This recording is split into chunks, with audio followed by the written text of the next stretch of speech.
Hello friends, hope you all are doing well tonight. Hope everybody out there has had a good weekend so far.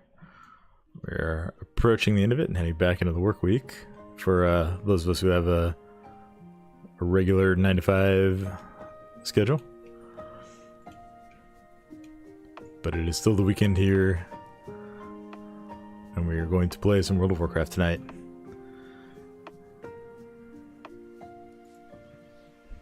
Hey everyone, I'm here to do some more retail stuff, just continuing to prep characters for the War Within. We're going to be starting on the DK tonight. I would like to at least get enough Worm's Crest to upgrade my axe so that I can start spending aspect crests on it as I get them. So we're going to be doing that. Might be trying to do like a heroic pug just to get a little more gear on this character.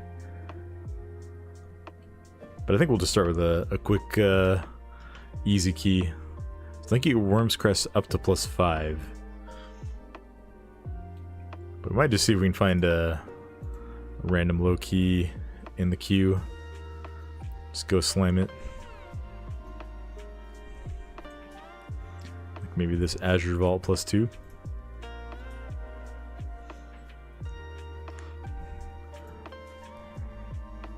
Alderman's kind of long, even at just because it's got so much running you have to do through it. Just need a little bit of Worm's Crests. All right, we'll go do this Nelthurus.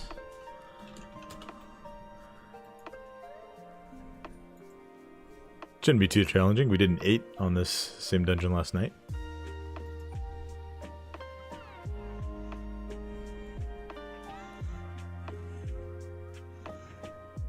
And we'll be able to get, I think, 3 upgrades on the axe once we get these Worm's Crests. I'm right here, guys. Go ahead and hop in.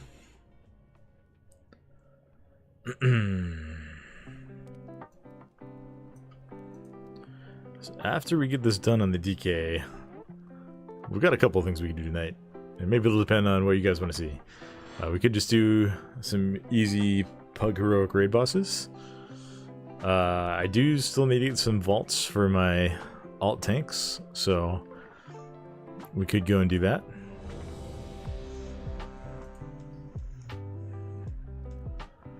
Let's see.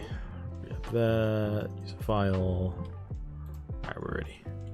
We are ready to go. Oh, just slamming it. Alright, here we go.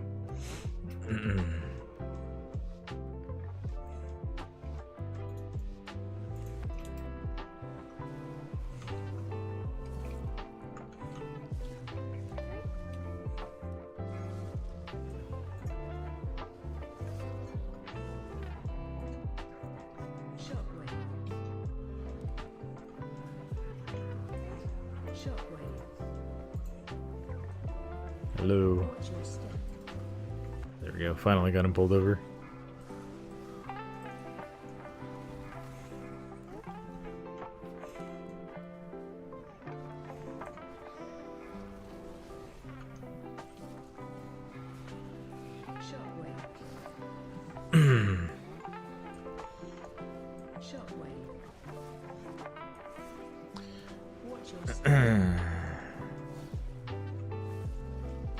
How's everybody out there tonight?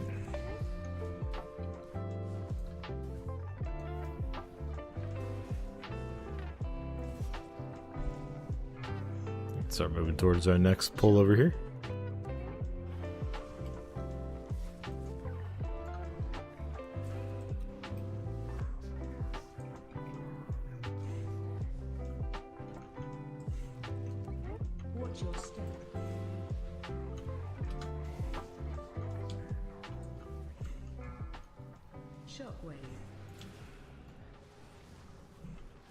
Looks like my group hasn't joined me over here yet.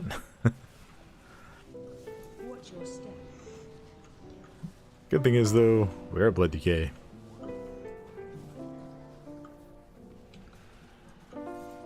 Since it's only a 4, we shouldn't have too much trouble surviving decent amount of trash on our own here.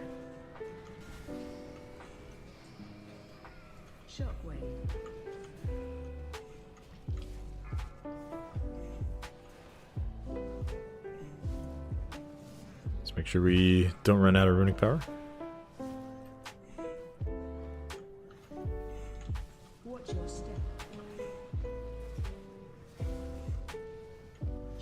These guys are not going to do the chains.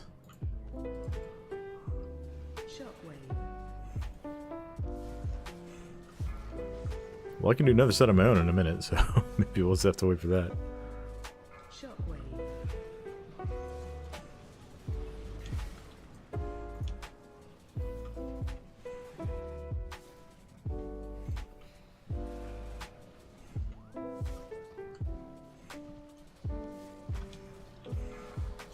So I feel like Dancing Rune Weapon and Vampiric Embrace are up every time I check my weak words there.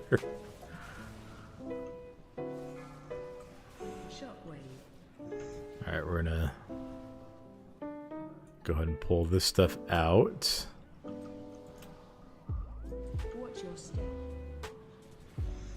What we can do is just use grabby hands over here.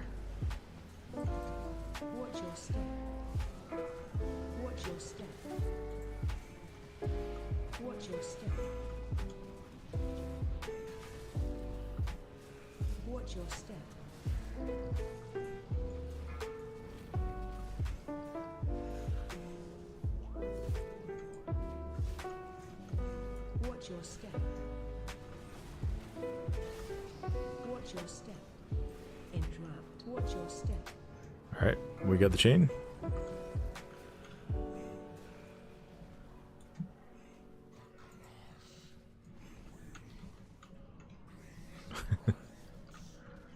Easy enough.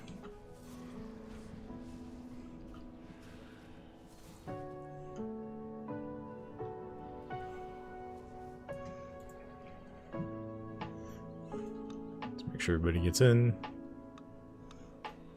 And here we go. Boss time.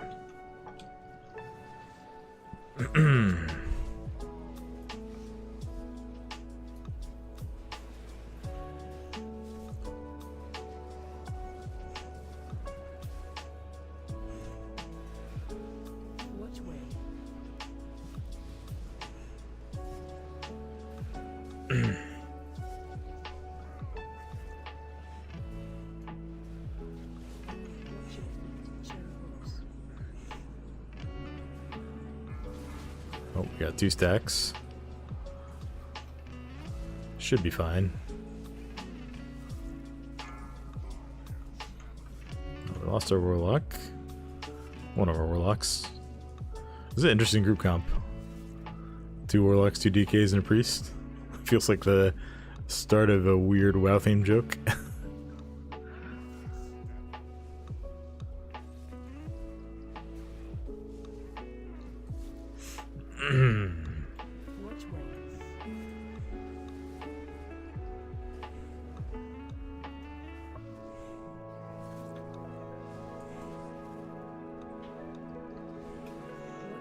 We're gonna have more spears in 3 seconds here.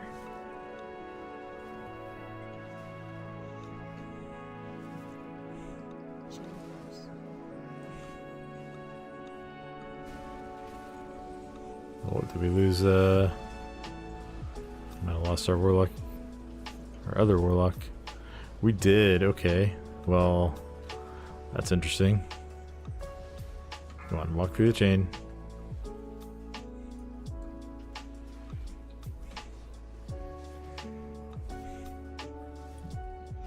Won't have a Beerus for him, which means I think the healer is going to start getting a chain.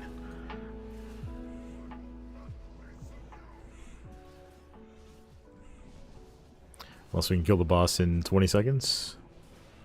Seems unlikely.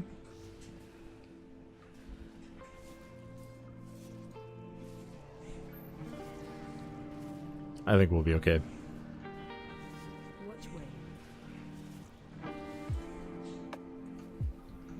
The boss will be low enough that I should probably be able to finish it, even if everybody else dies. Yeah, come through the chain. Through this chain. Oh boy. Come on, through the chain, guys. There we go. There we go. I probably should have saved a Bombman for the next pack.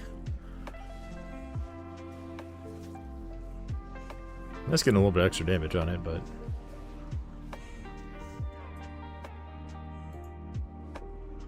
we'll wait for the res to go out. And now we rush headlong into the next pack.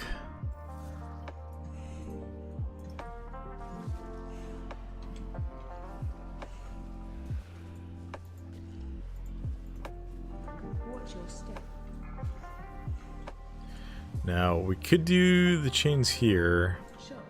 I prefer if someone else did, but I'm going to save my chains for the next one, because the next one is way more important.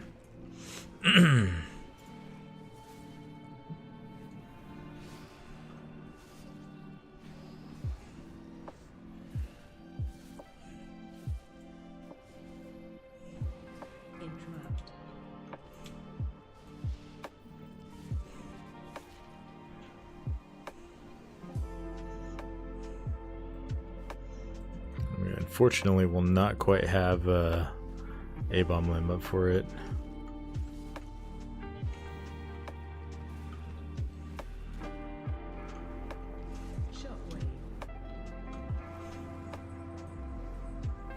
Oh, okay. Now they're gonna pull the chains before I have a chance to run everything up.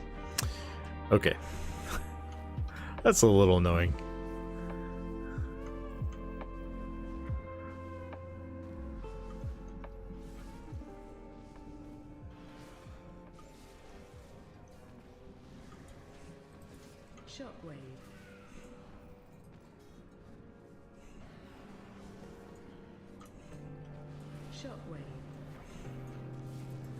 Might as well just fight this stuff up here now.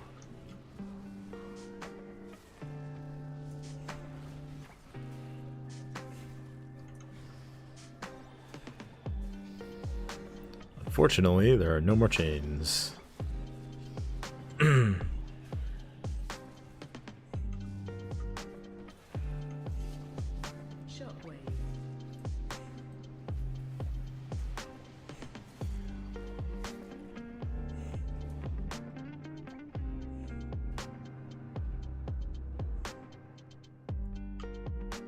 Make sure that guy... Nope, he got pulled. Okay.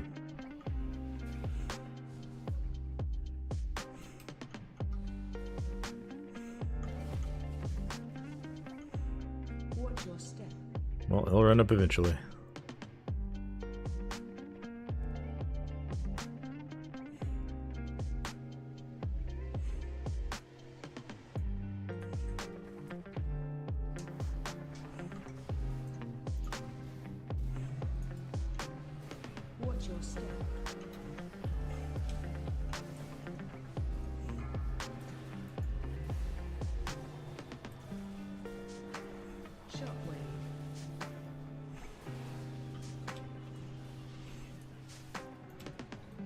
So we can stop as many of these melts as possible, because they do hit pretty hard.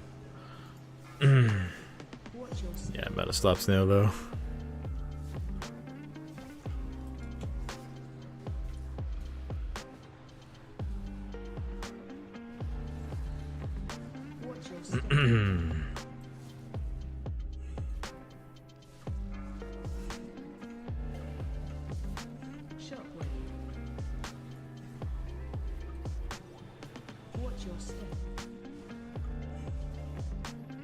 I'm gonna take these guys up into the next pack.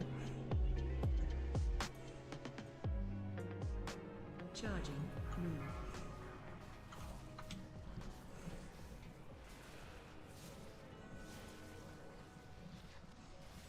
Shockwave.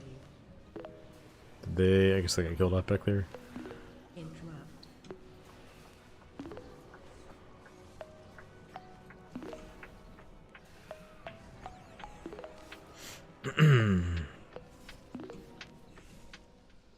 Shockwave. So after we take care of the DK, I'd like to at least get keys done on my monk and druid this week. Charging. Got plenty done on the warrior. Warrior's got a full vault. Can always use more crests on the warrior, but those are a little bit unnecessary in the very, very short term.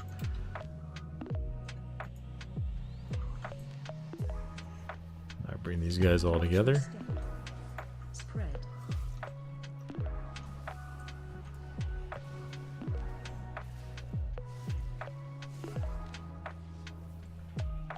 Watch your step. So if you guys have any preference on what you would like to see next, please let me know. Bear is a bit undergeared, and probably just do a couple of low keys, or maybe even just one on it, just to get something in the vault. Just trying to do one or more for the other tunes. I don't know. Probably just one, since it is Sunday. Just roll the dice on getting an upgrade in the vault.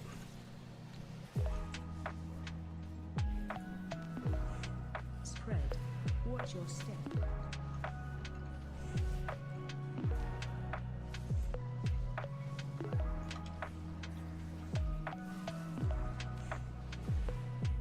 Watch your step.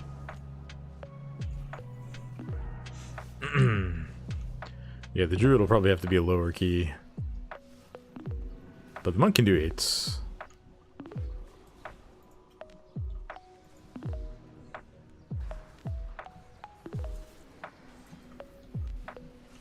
Druid can do 8 easy. I don't know about easy. My druid's only like 474. Shockwave. You can heal if Laz doesn't get on. Shockwave. I would definitely trust you over a pug healer. Easy mode. We can try. I mean, the other problem is my druid doesn't have an 8 key to do. I think I've only done 2s on it so far. This season at least. Shockwave. I'm down to give it a shot. Just play a Shockwave. defensive build. Should have one in Shaman maybe. That'd be cool. We could do that.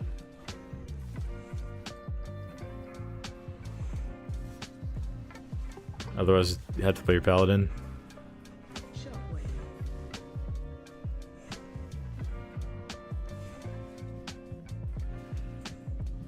I actually think my monk's key is a 7 right now.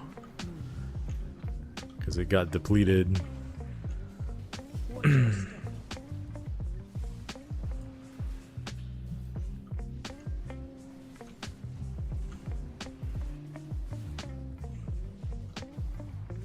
Watch your step.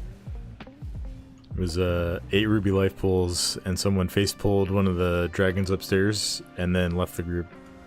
So Watch that was unfortunate.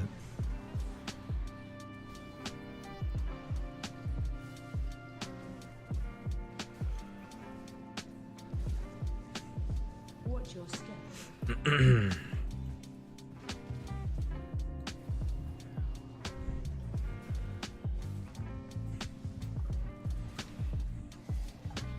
Alright, here we go.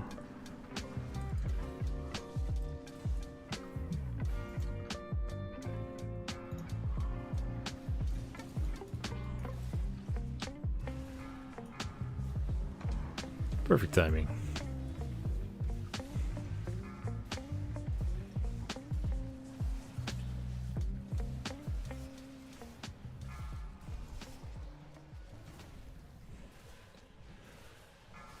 So you finished up Suits, right, Franken? How'd you like that? I thought it was a pretty good show. What key level is Worm's Crest? I'm pretty sure it's 2 to 5. 6 gets you Aspect's Crests. 7 gets you Hero Track Gear, and 8 gets you Myth Track in the Vault, right? Decent show, I enjoyed it. That's kind of how I felt. Definitely, it wasn't the best show I've ever seen, but it was good. I don't regret watching it. Didn't need much investment. That's true. Pretty easy to follow. We gotta make sure we don't get punted into the trash.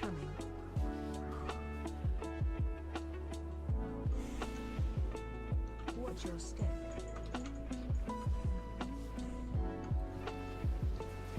AOE incoming. Don't death advance the punt. I've made that mistake before.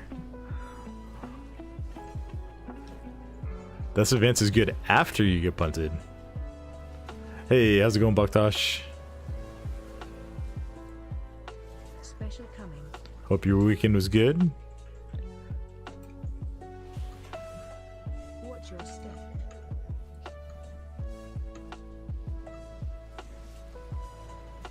AOE incoming.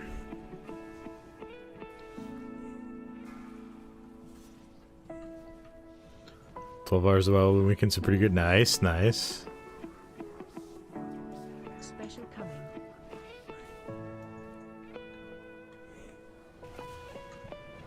Watch your step.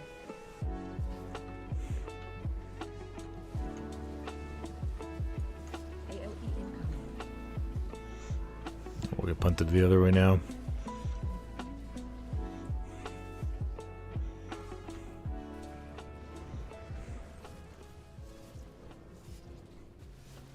This group's damage is a little bit low, but Special coming. people are generally not dying, so.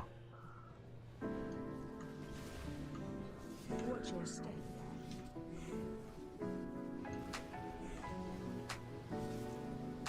AOE incoming.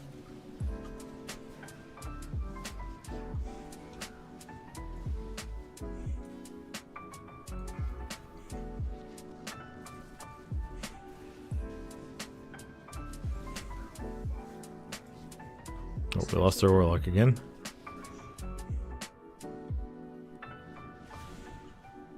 Watch your step.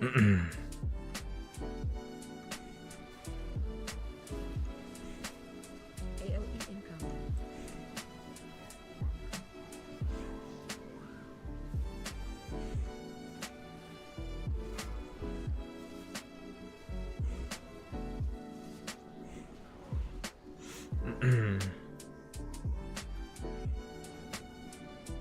Oh, they had a gateway. Should have taken the gateway. Oh well.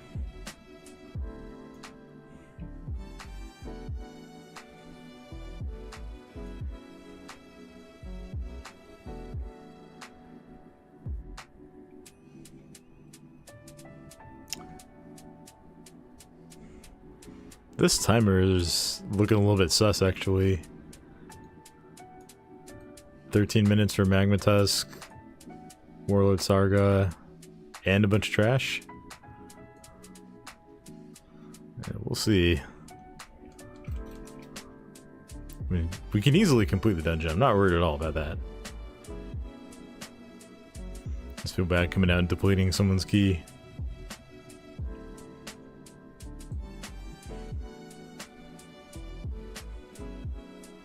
It would also, actually, it would feel really bad because then I would be 8 Worm's Crest instead of 15.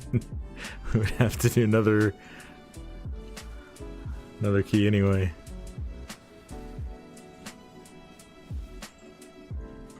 Okay, if that happens, I'm just gonna find someone who's got it too that I can go like hard carry.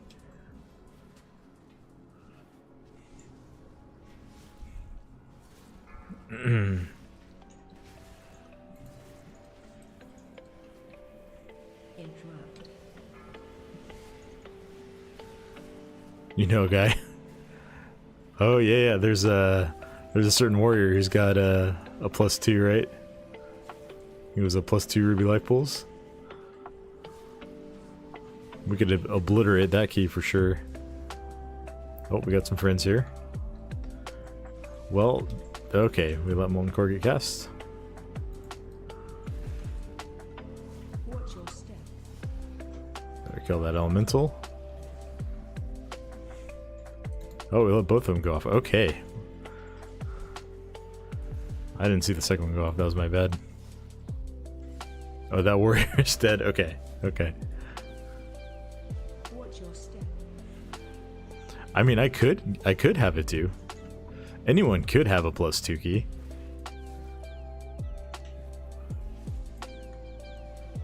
DPS on that warrior is dead. I could dust off the old Unholy spec. Watch your step. I haven't played it since last season, but we could give it a go. And we'll see. Or we just time this one. There's not that much trash left. I'm just a little concerned about this group's single target damage.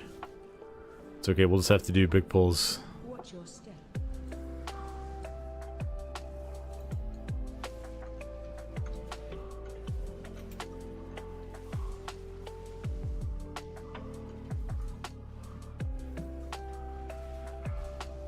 Watch your step. Okay. So the next molten core is going to be interesting. I don't know. Nope. Okay, can you get my son off? That's not good. Interrupt. Watch your step. It's done the wrong thing. Okay.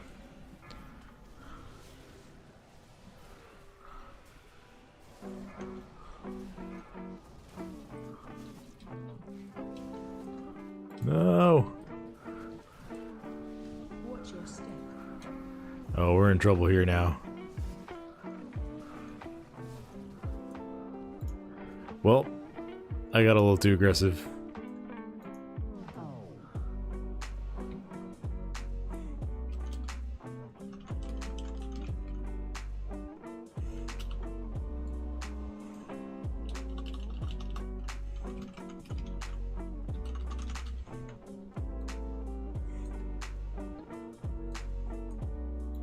Oof, we didn't kill any of these guys. Did we not kill anything in that whole pull?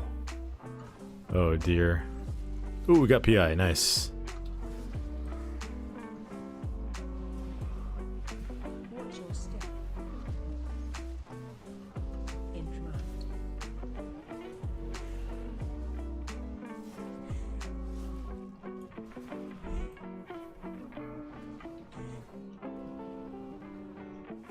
Yeah, I can lock down one of these guys and keep it from casting Molten Core, but Interrupt. two of them's a little tough.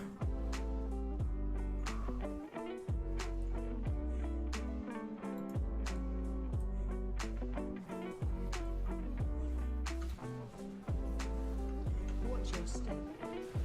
Gotta be really careful here because I don't have Purgatory for 3 more minutes. Interrupt. Okay, we'll kick the next one. Interrupt. Watch your step.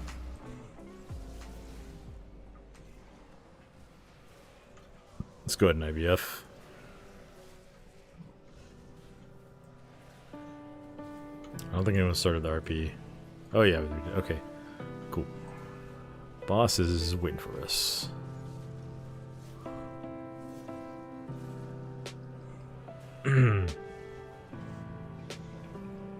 Top tier blood DKPI. That's right. Hey, I'm winning on overall damage. I mean, 200k for my high level is not bad. 214 even. Then am I really winning? Well, listen, man, that's always the danger when you're pucking low keys, right?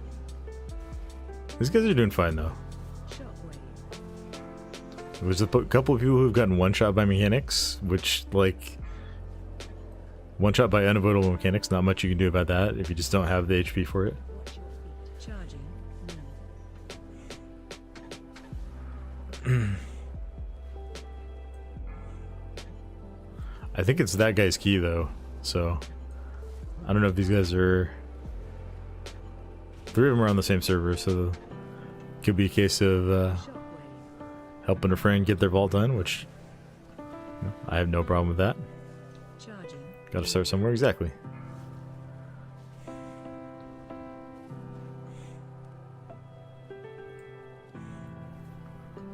Shockwave.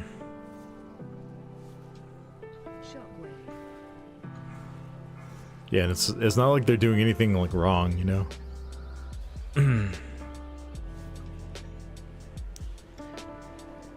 does make it hard to time the key, Charging. but it's not their fault.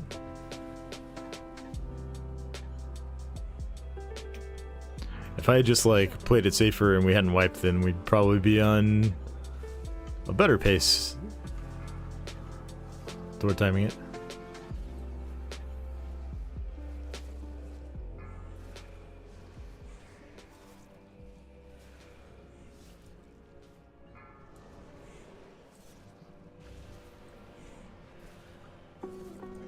Charging.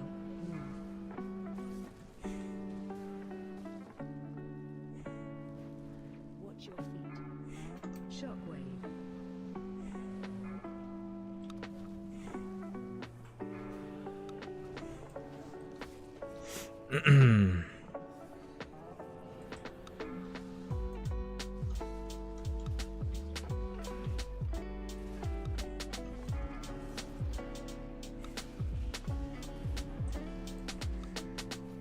Charging.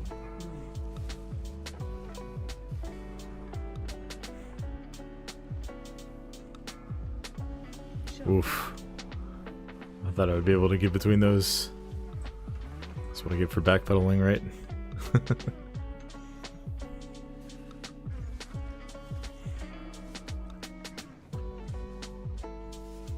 I gotta change the music up after this boss. This is a much sleepier album than I thought it was gonna be. Charging.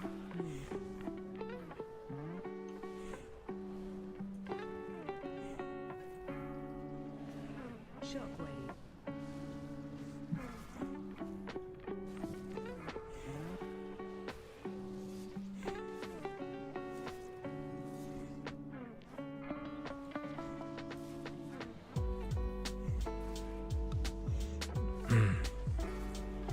Alright, boss down. Let's get our stylish black parasol back out. Let's try this one.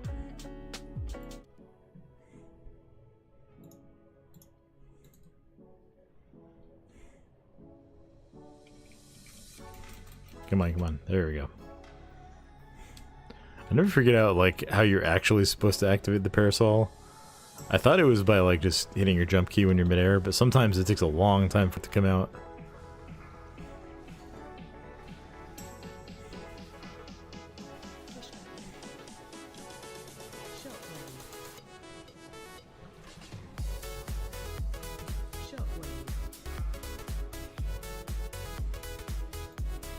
This will do for now, but I'm going to turn it down a little bit.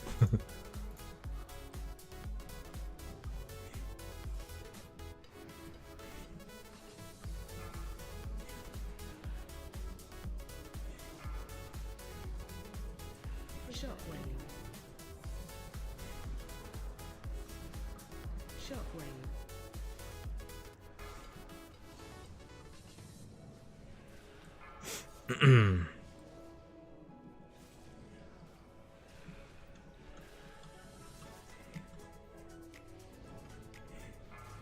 Pull this guy to the next pack. Or he'll just die. That works too.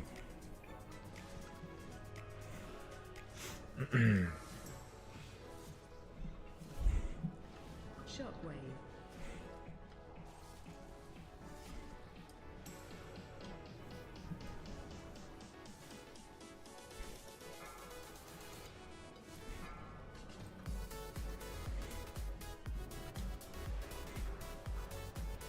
Oh, someone kick it.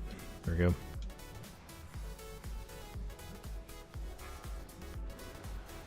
Shockwave.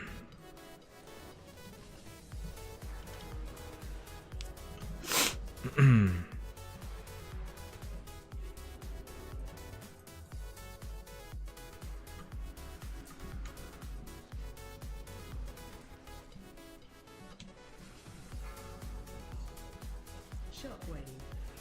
Pushback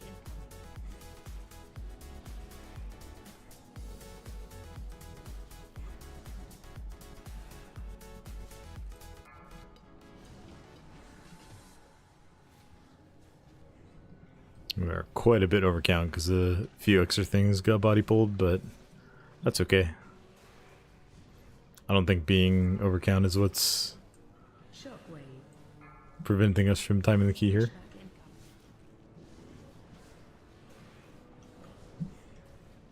incoming. Interrupt.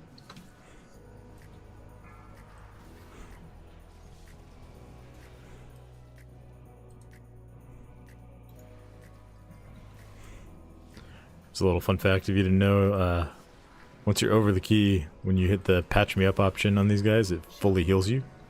And you can do it in combat, just not with bosses because they despawn when you pull a boss. You find yourself in a sketchy trash bowl. You can hang out next to the little sand elemental and get patched up mid-combat. Oh, okay, we got a couple more friends here.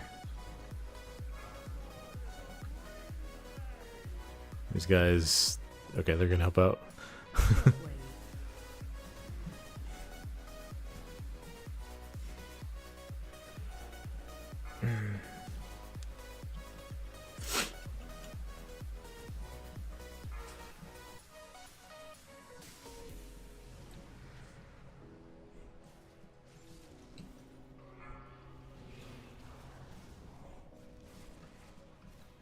Shockwave.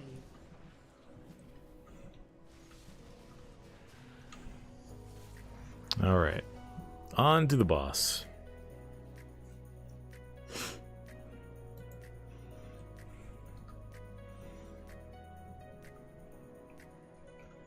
Now, I kind of feel like I should pick up 2 gold piles once they spawn here. Shockwave.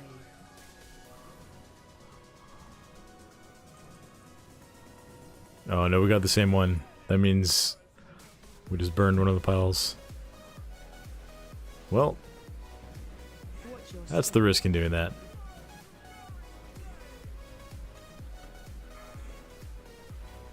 Shockwave.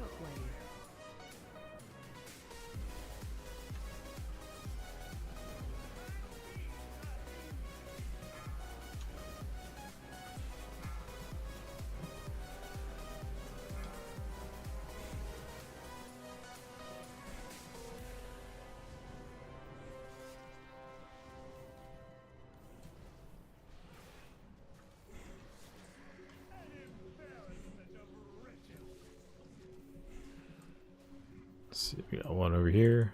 We'll just grab one. Maybe I grab one and then like fight him toward the others just in case. Shockwave. Let me pull this thing way over here.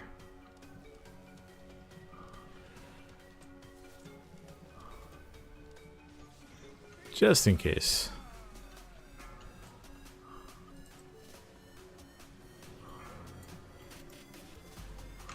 Oh, I guess we didn't actually need to do that one. Let's grab another.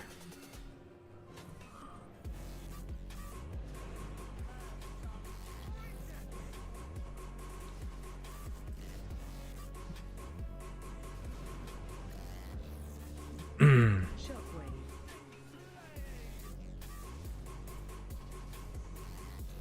Watch your step.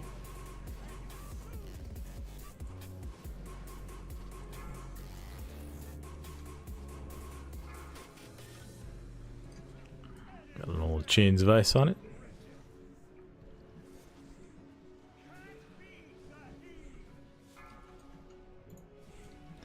I remember, I don't know if this got fixed, but I remember seeing a clip in, I guess it was season 2, of one of those elementals getting MC'd, and then it targeted one of the trash packs up on the side and engaged them in combat. And so the trash pack ran down and wiped the group. Watch your step.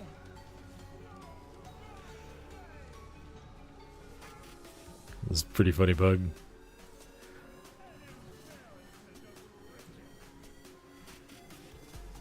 Shockwave.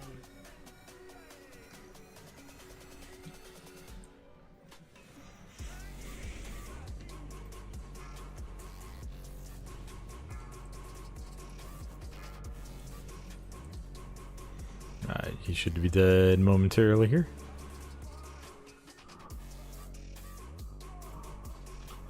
GG's, sorry about the timer. Alright, gotta do one more now.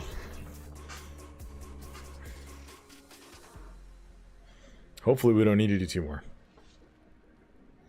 If we miss the timer on another one, we'll need to do two. So we can upgrade the axe, but I don't think it'll come to that. 1 of 510 Windwalker? Sure, absolutely.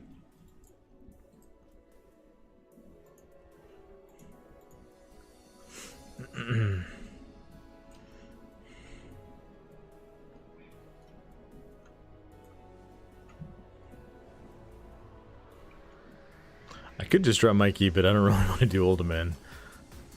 If we're trying to efficiently farm crests, it's not the best way to go. Here, Bugtosh, let me send you a DM real quick.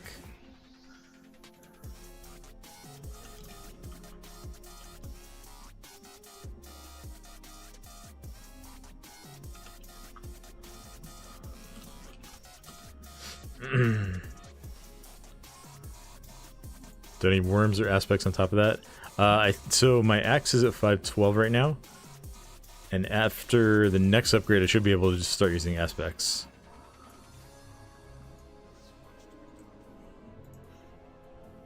Yeah, and I'll have enough to upgrade it 2 more times, so I just want to get that taken care of. And then weekly keys can start just funneling toward the axe. I don't really care about upgrading too much else on the DK, I don't think. But I at least want to get that, get the axe up to 535, because that'll last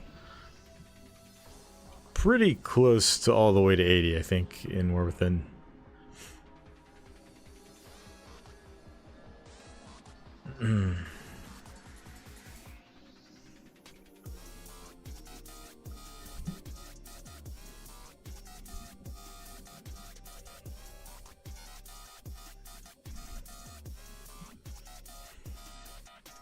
Alright. Boktash, let me get you in here.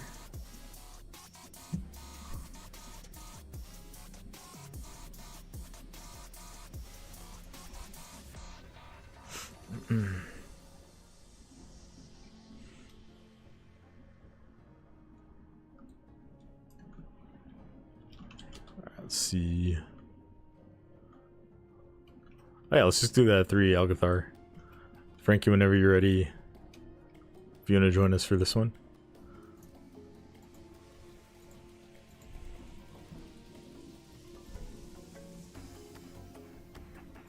I think I have the... Is Algathar Season 1 or Season 2? The Season 1, so I don't have the port.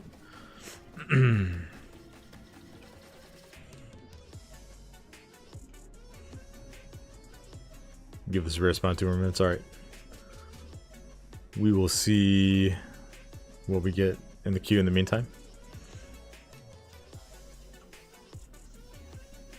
We're definitely at that point in the season where, like, it can take a while to find people for keys, even if you're queuing up as a tank.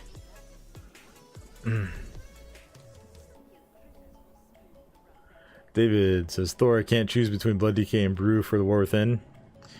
That's a tough choice, man. I feel you on that. I personally have Warrior a little bit ahead of those two right now, but those are both fantastic choices. So, ¿por qué no los dos? Good point. Why not? Yeah, I mean, you could play both. Play one as an alt.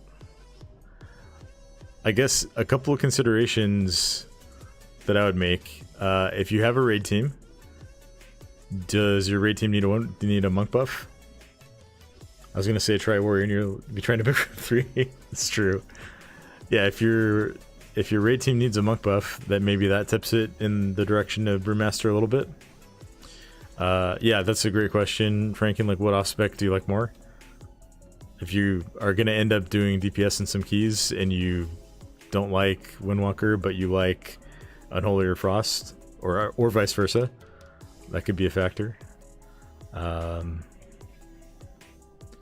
Windwalker's blasting and fun on keys. I haven't tried it, but they do pretty crazy damage from what I've seen. And I've heard from Windwalker enthusiasts that it's pretty fun to play right now. Frost and Marker are both really fun. Okay. Oh, Melnar. Yeah, what's up, Melnar?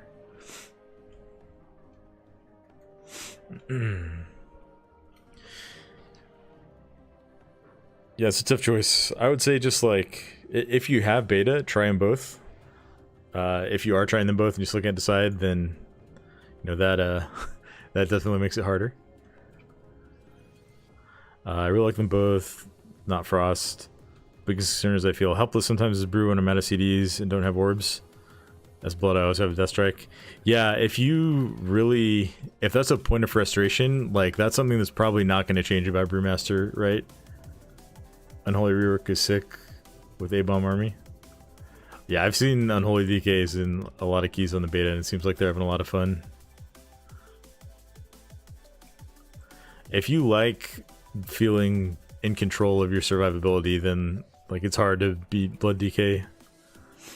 You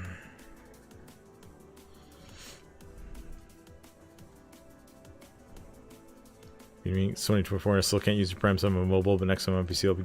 Oh, thank you. Thank you, Malnar. Yeah, some of the restrictions on Twitch subs are kind of strange.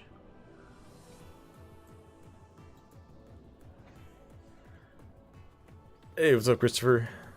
Blood DK is more forgiving with healing in Purgatory. Brew is way more sophisticated. I think that's a good point. Like, you have that built-in safety net of talenting into Purg's blood that you don't have on Brewmaster.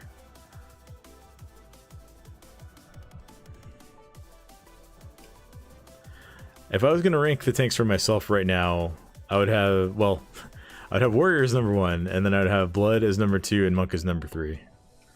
So I don't know if that helps or not, but you got to make the decision for yourself too. I can't tell you what's going to be best. Tuning is ongoing. And like sometimes, like I picked Vengeance Demon Hunter for this season because it's like just objectively the best. And it doesn't mean that I liked playing it more than I like playing other tanks, right? So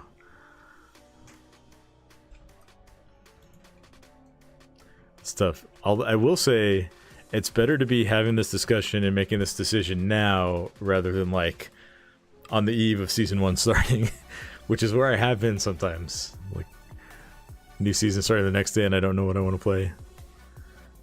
Maybe I'll just have to play both. Ultra's supposed to be easier to maintain, right? Yeah, I haven't done like a deep dive on what all is covered, but I know like with the warband stuff there's going to be like warband or warbound gear, so it's a lot easier to pass gear to alts. And things like reputations are going to be account wide, so like that won't be holding you back. I don't know if like, I think crest farming is still going to be a thing, but if you stay on top of it on a couple of characters, it's not that bad. It's when you like want to pick up a character halfway through the season and it's like, oh, I need to do 40 dungeons to catch my gear up. That's when it feels kind of bad. Let's see. I'm gonna relist this here. Where my favorite tank but not sold on Arms of Fury. I'm in the same boat. Probably Monk or DK since I'll be DPS and raid for the guild, but want to be able to tank and keys when I need to pug. That's a good, yeah, that's another consideration.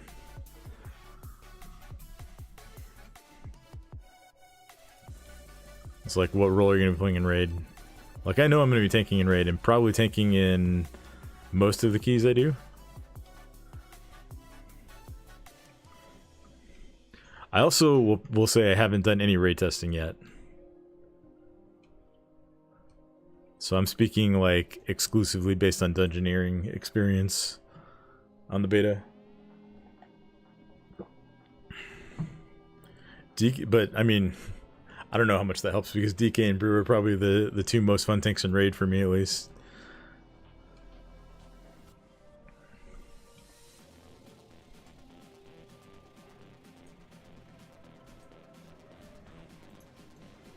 Yeah, I think it'll be relatively easy to play at least 2 characters in War Within, depending on how much time you have.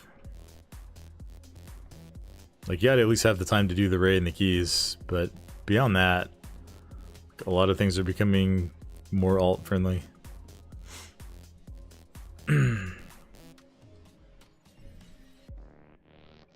Just need a healer. I don't think... No, I don't have a healer online.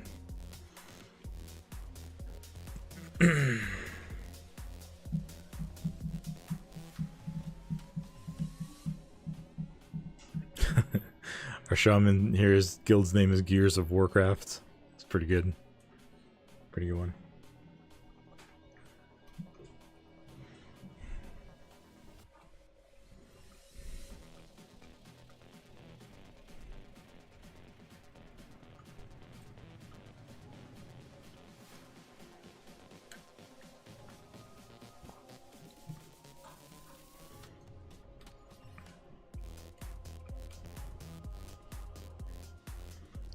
Guild is on Hyjal, yeah? Yes, we're on Hyjal.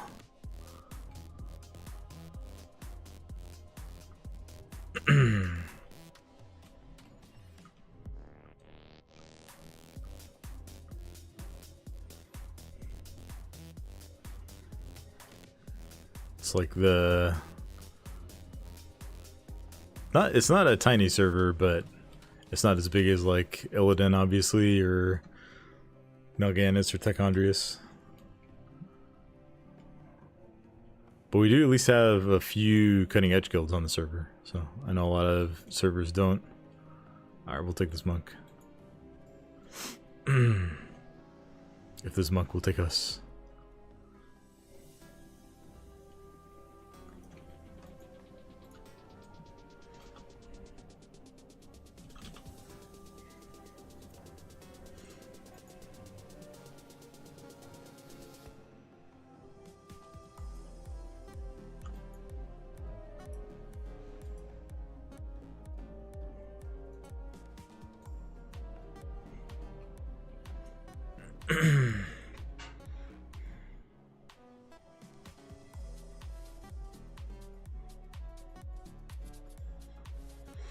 Now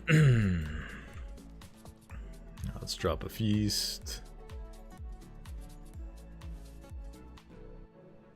I did. Oh, I don't have a rune on my weapon. That's why I didn't time the key. I didn't have a rune on my weapon.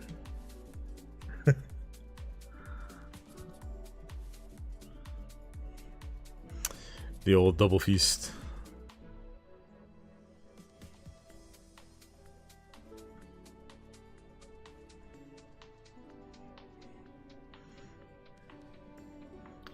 I have a bunch of feasts on one of my characters. Don't think I'll be able to go through them all before the expansion's over. That's another thing to be thinking about, like, probably sometime within the next 3 weeks. Be good to unload all of your, like, gems and feasts and enchants and stuff.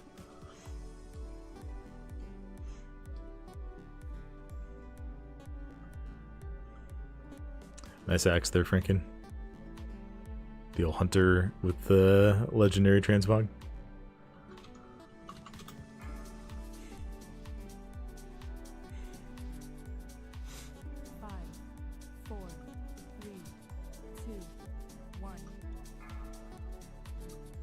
I don't know if pre-potting is actually worth it in this dungeon.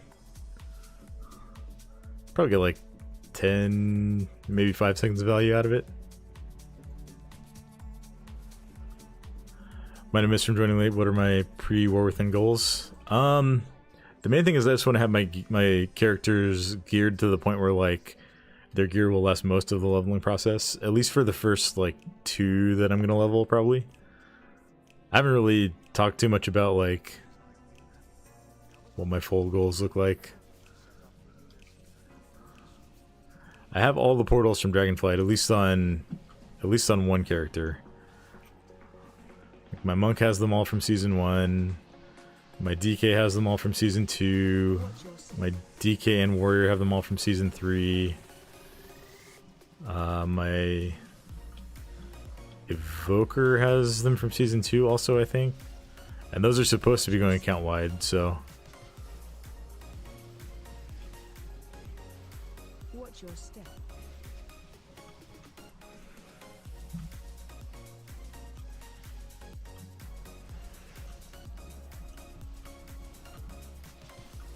Watch your step.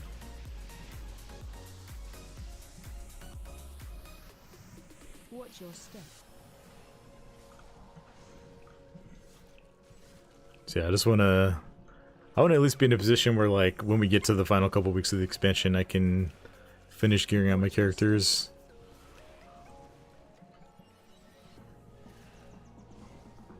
It is kind of like a not super urgent thing because, like, realistically all that gear is going to get replaced by normal dungeons as you get close to level 80 or at level 80.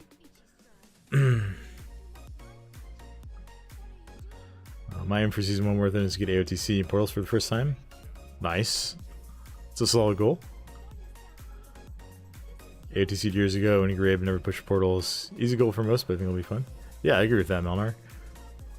I think anyone who, like, puts in the effort and the time can definitely get to that point.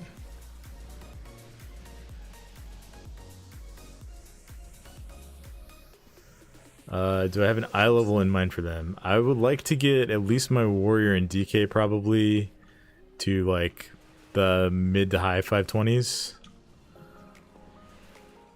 I mean, how high exactly is going to depend on, like, my luck with vaults, because I don't mythic raid, so my access to myth track gear is like 1 piece a week.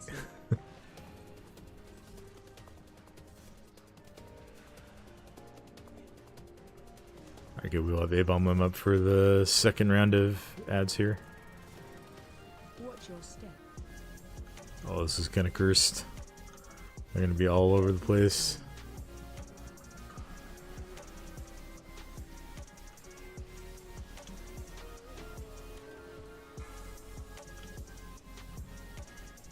Defensive.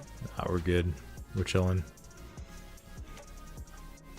Yeah, I think I can get to, like, at least 526 on my warrior, and I mean, my DK's got a ways to go. It's gonna need more attention, but I can at least get my axe to 535.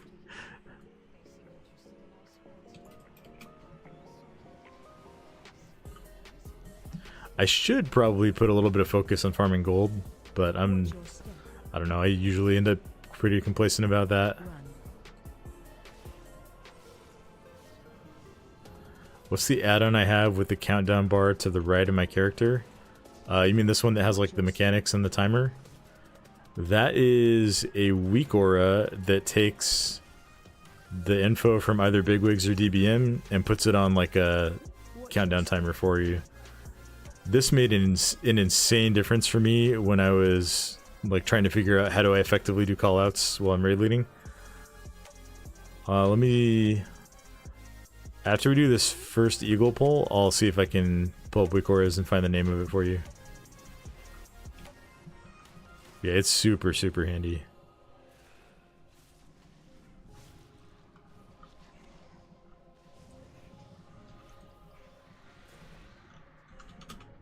I'll take a second to open because I have a lot of Wikoras. Oh, we're right back in combat. So maybe we're waiting for Krot to spawn. Shockwave.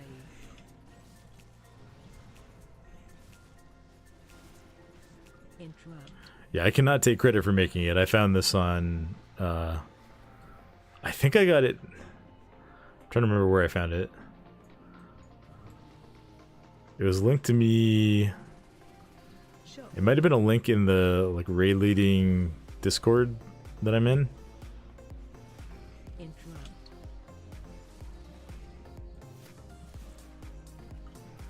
That, or, like, found it on... I may have found it on, like, a Google search and Reddit or something. Shockwave. Shockwave. Yeah, it's really good. Just seeing at a glance, like, how long do we have till the next mechanic? What are the next 3 things that are going to happen that I need to prepare for? Let's see. It is called...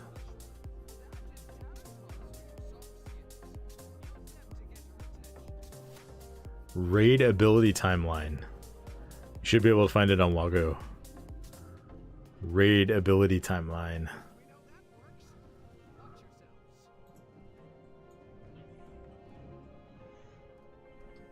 No problem. Yeah, it works with... I use DBM and DBM Dungeons. It works with those. From what I understand, it also works with Bigwigs. Defensive. So whichever you prefer, it should work.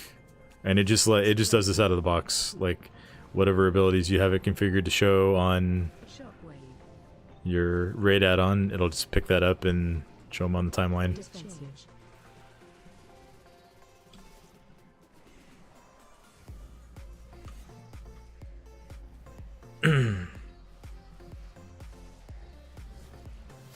Spread. Defensive. That Screech did a lot of damage. I'm gonna go ahead and kick it because it's gonna one-shot someone next time. Watch your step.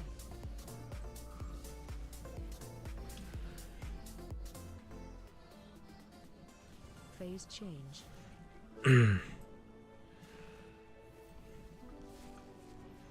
Spread. Defensive. Yeah, I can't take credit for most of the things on my UI. My LVUI layout, I did on my own. But like, pretty much all the weak ores are just things that I found. I really like Luxthos' weak ore packages. Spread. I think he does a good job of like building and maintaining them. They show everything that you want. He updates them for like tier sets and stuff. And having like a Defensive. similar layout for every class and spec is really, really nice. Shock. Makes it a lot easier to swap between classes and specs.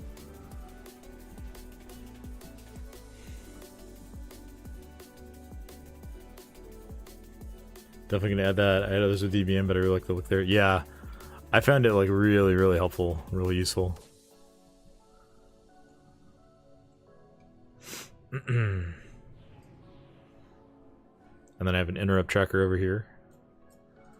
Although I haven't updated my interrupt tracker in a long time, and it does not do a good job of picking up augmentation evokers interrupt. So that's been interesting. Shockwave.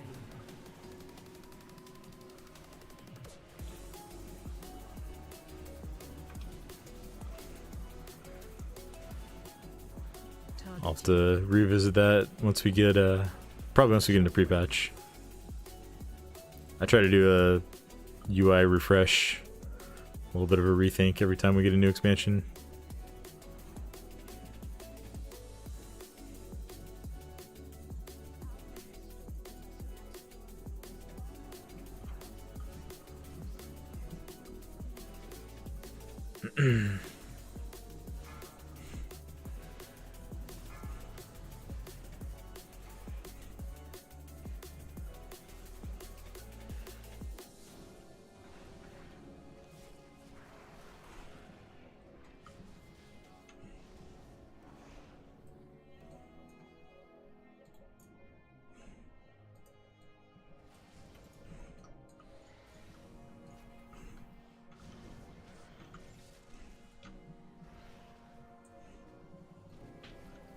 Shockwave.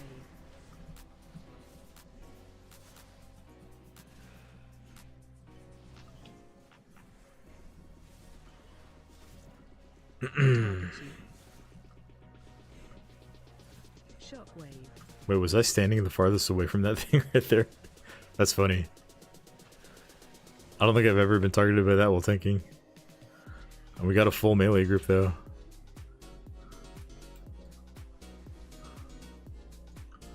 Watch threat on these guys.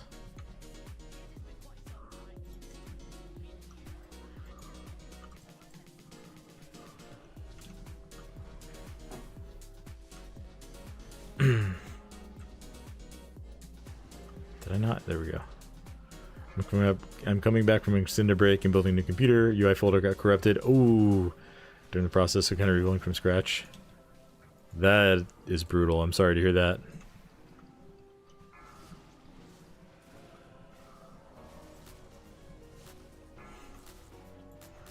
Sometimes it's nice to have a clean start, but it's not nice when you don't get to make that choice. It's just forced upon you. Yeah, let me know if there's anything else in my UI that you like. I can at least try to point out where I found it.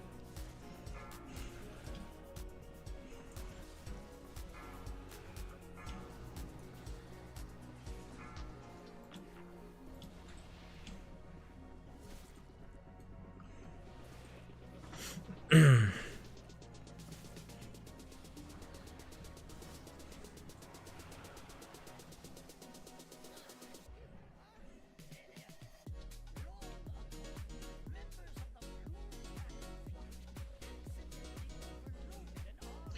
think we're doing okay on the timer for this key.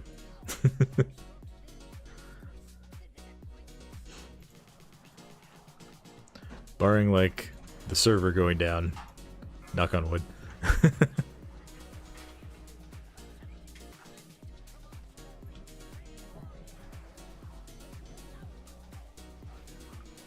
Defensive.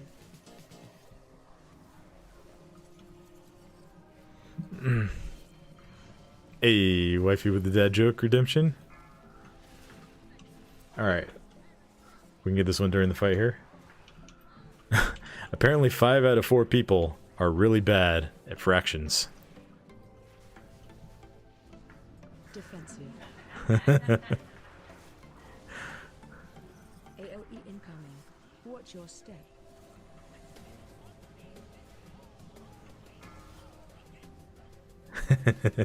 I've done my duty, indeed.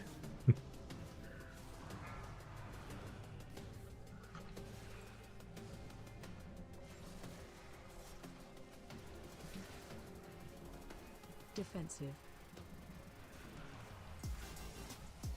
AOE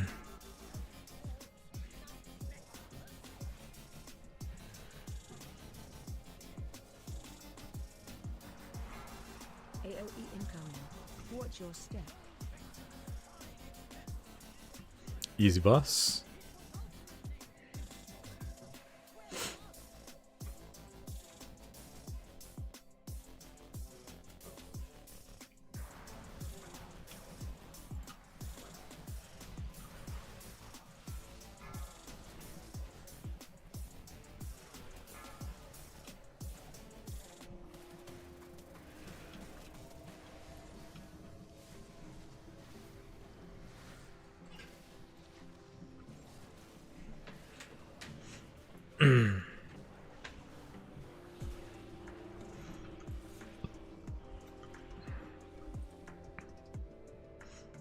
That was a pretty big tombstone we got on that pack there.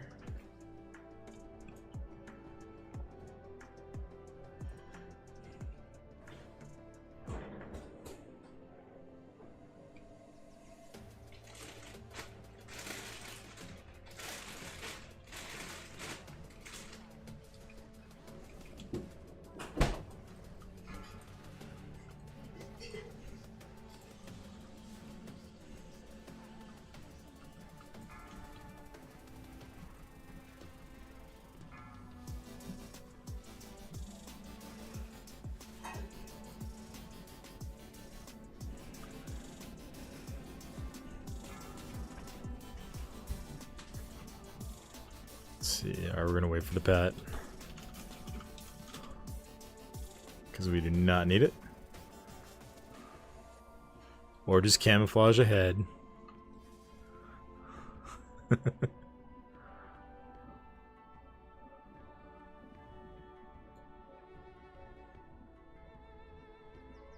Alright, we can make our way through now.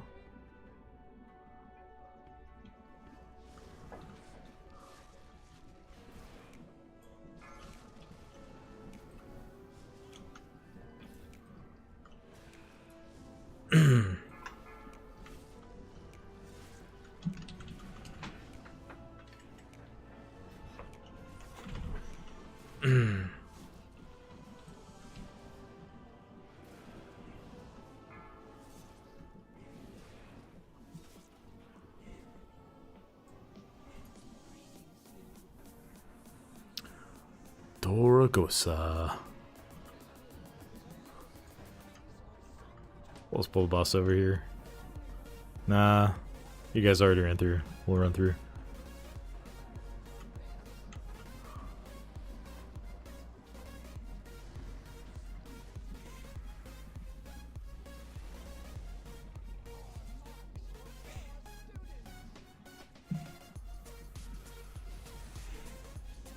Run. I wonder. Breath in. Nice, I can just AMS the If I AMS and Death's Advance, I can avoid the stack, and I don't get knocked back. We'll have to do that next time. I know you get a damage buff for the Run. stack, but...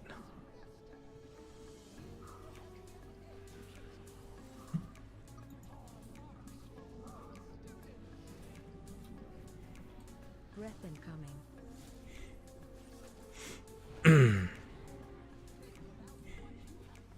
These flags are really annoying.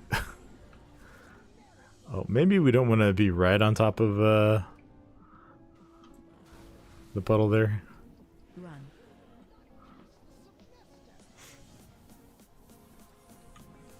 Spread. Oh, I got energy bombed. Okay. It's only like 5% more damage, right? Breath incoming. It's 10% because I have 2 stacks now.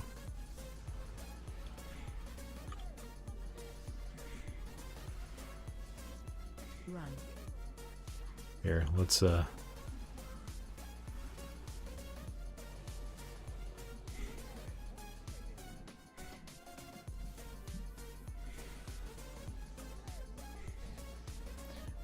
easy. Thanks for getting Bok Monk. Or Bok Talk. Bok Monk. I think I confused your username with your character name. Oh, I got pants. They're not hero track though, they're only champion track. I guess the nice thing here is, well, the stats on them are not ideal. Because I'm using double 2-piece, and I have 3-piece with the pants, I could just equip these. We'll probably wait to do that until we see what we get in the vault. Yeah, thanks for coming along and letting us use your key. Made it nice and fast. Now we can upgrade Fearlath.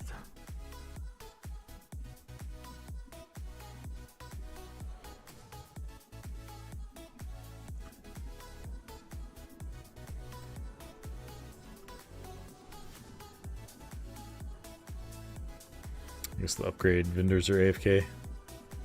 There we go.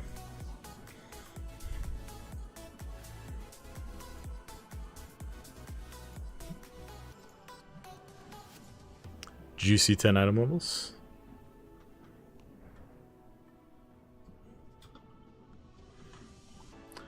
Will do for sure.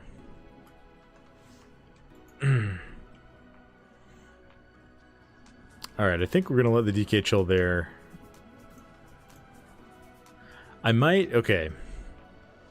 Depending on what I have going on tomorrow night, I might do one more key on this character so that if the myth track item is a place I already have a myth track piece, I can take 2,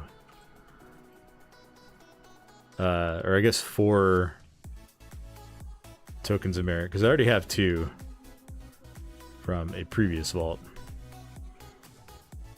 So if I do one more dungeon, I could get 2 sockets. So maybe that'll probably be worth it. All right, but for now, let's see. What do you guys want, Monk or Druid next? I'll let you guys decide.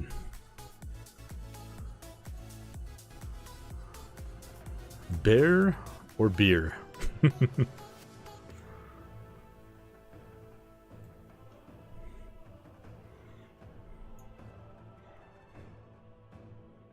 Tarek says Monk. Alright, we're going Monk then.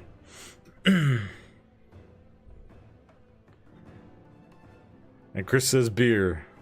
There we go. I'm not drinking beer, this is actually just water, but you know, same difference.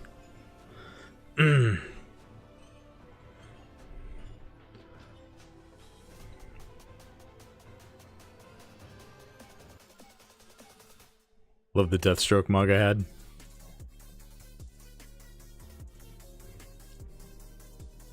This one?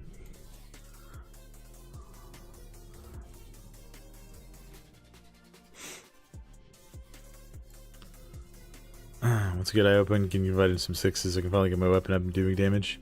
Yeah. Yeah, I like this mug too. It's, most of the armor is just the Mage Tower set for Monk. That hunter had a really sick mock. True. Big true. And then I have the Plunder Storm eye patch. And then the, I think I have Jaroon unmogged. This is just what it looks like. It's kind of nice that there are like several pieces that go together decently well like that.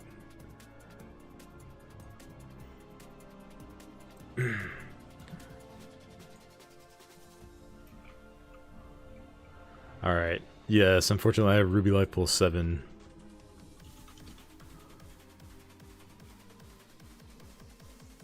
Well, I don't know if we'll be able to pug a key at +8.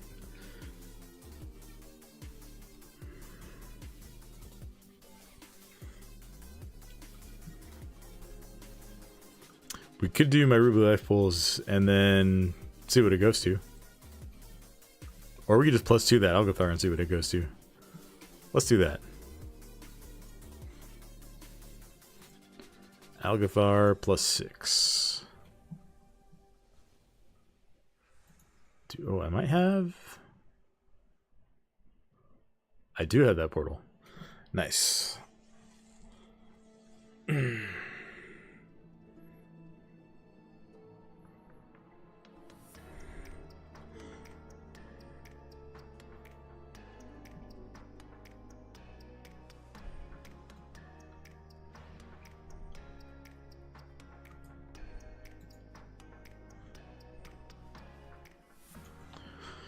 Let's see.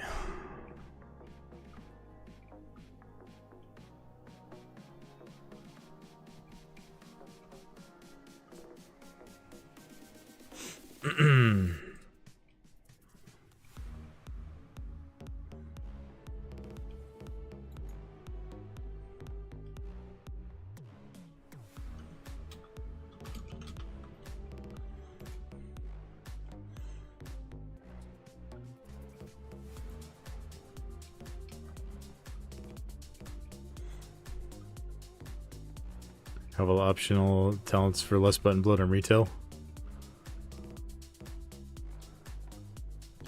It does, man. There's a lot of button bloat for Brewmaster right now for sure. It feels a lot better in beta.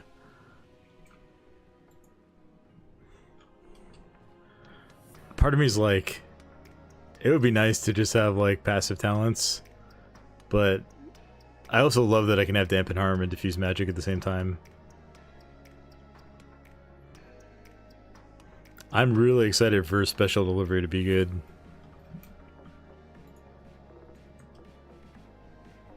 We'll grab this Hunter. And then we just need a healer.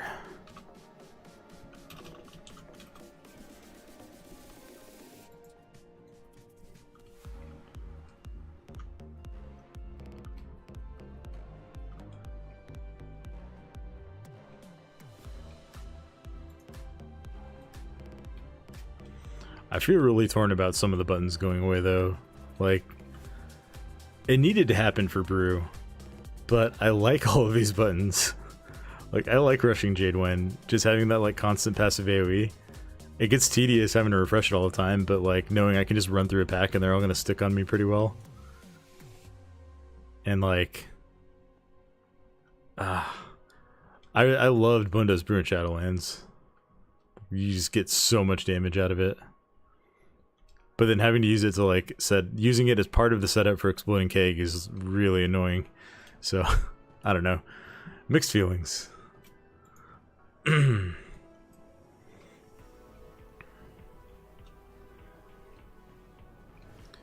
be cool if Rushing Jim win Proc Top Keg Smash. That would be sick.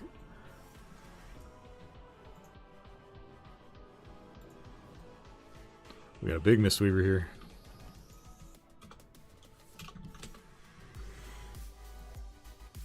Alright, let's see. Star Summons.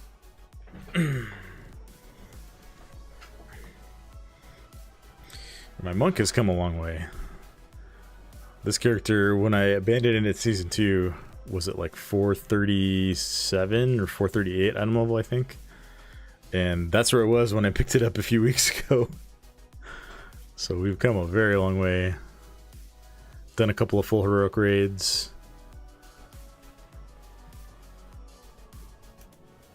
Gotten all my bullion items. I haven't got the necklace.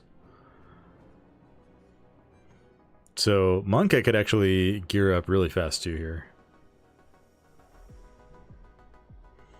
I think I have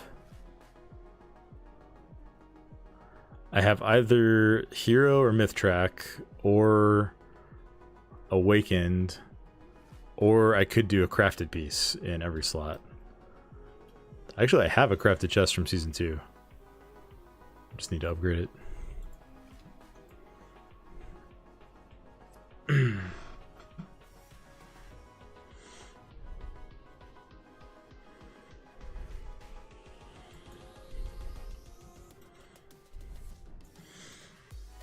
I think I kind of have the problem where, like, whatever character I'm playing, I just have fun on and want to keep playing it.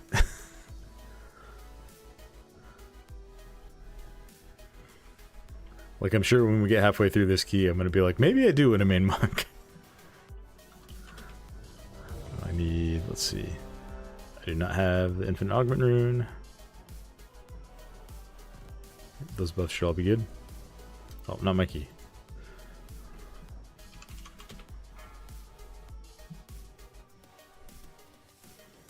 Franken, literally my life. Yeah. Yeah. But that's why we both just play all the tanks, right? Or like we both play 5 out of 6 and just like don't overlap the one that we don't play.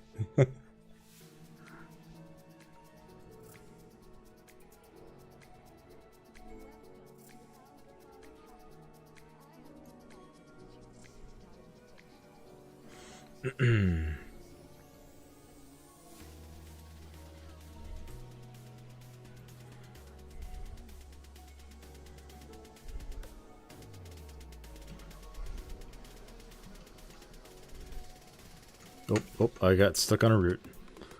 Don't want to do that.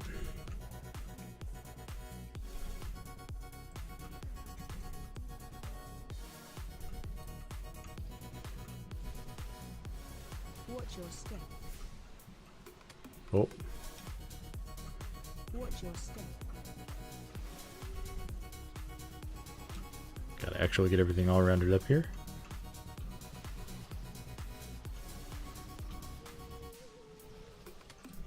Watch your step. Go ahead and get Dave out.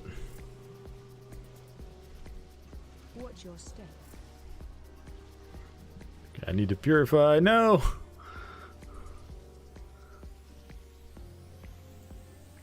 We don't have big res. I did not mean to pull all of that. I think we had some help on the backside there.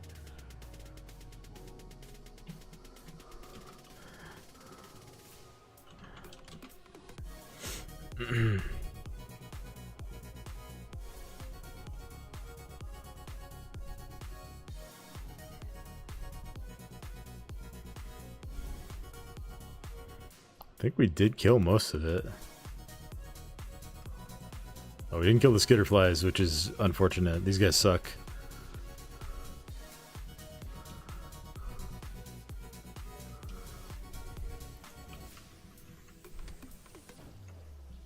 Watch your step. Okay, we got our rage heart up. Watch your step.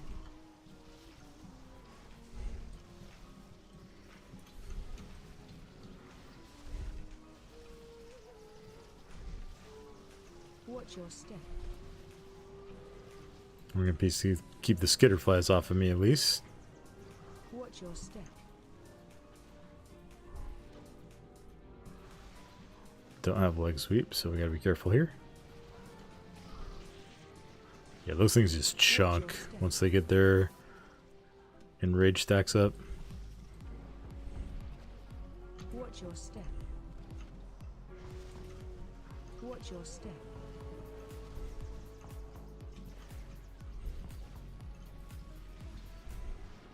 Try and stay near the tiger statue here. Oh, this is not good. Oh, that was a troll storming. Watch your step. Alright, you guys live. I'm running back.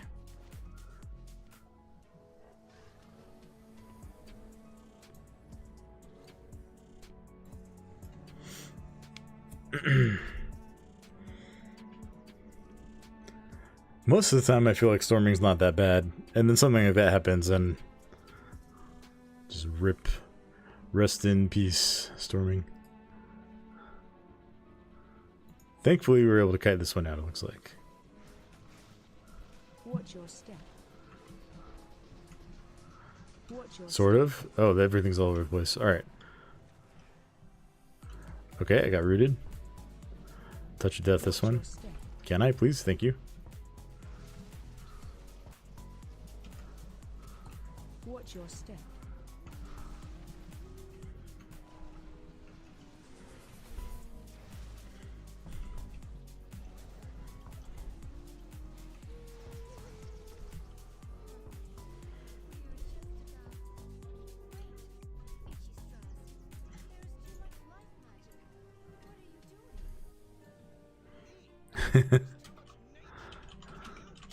First try.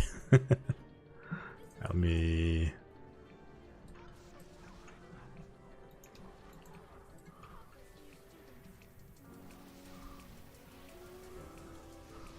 Defensive. Smooth. Yeah. Watch your step.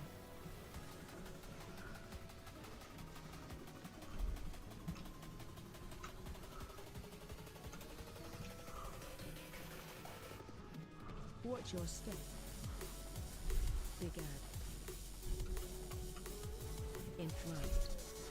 Might have helped if I'd remember to use my Jaroon. Defensive.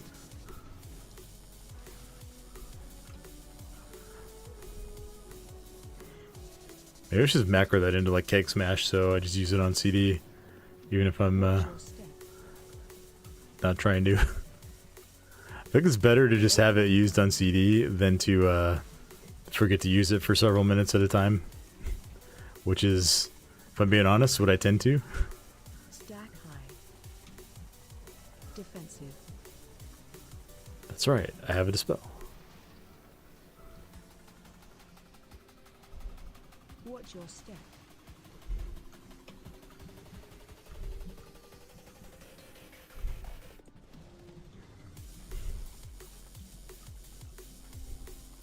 Watch your step. Big ad. Interrupt. Defensive.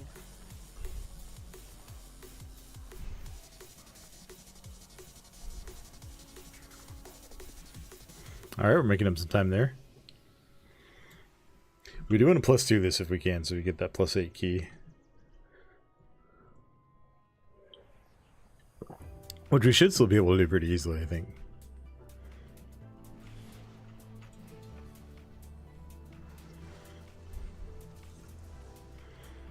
Watch your step. Run.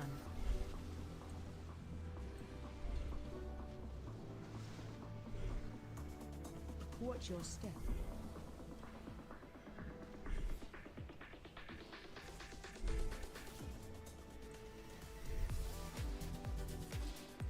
Watch your step.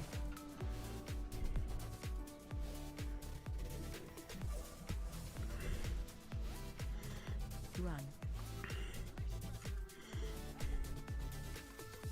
Whee! It is annoyingly hard sometimes to tell the difference between that guy's tornadoes and the storming tornadoes.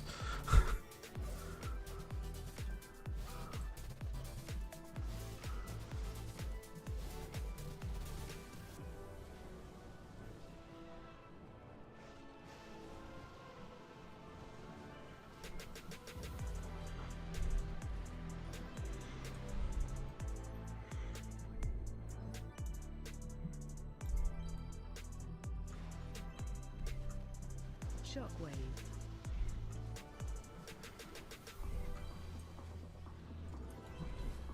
Interrupt.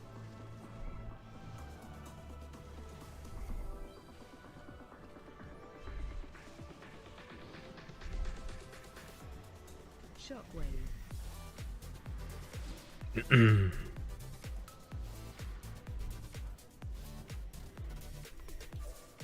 Whee! Shockwave. Shockwave. I did see that, I don't know if any of you guys follow Shaw. I saw he had a video where he had simplified Brewmaster to like 6 total buttons Shockwave. on the beta using a couple of cast sequence macros. Shockwave. I was like, that sounds like it might be a really chill thing to try. Terex, thank you for the Prime. Really appreciate it.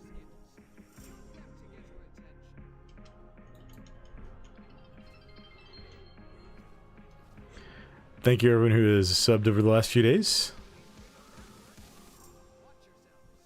Really appreciate all the love. Hope that I can continue to provide good content.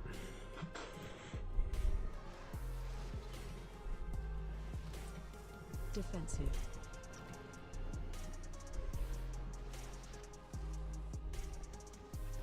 Spread. Shockwave. Defensive.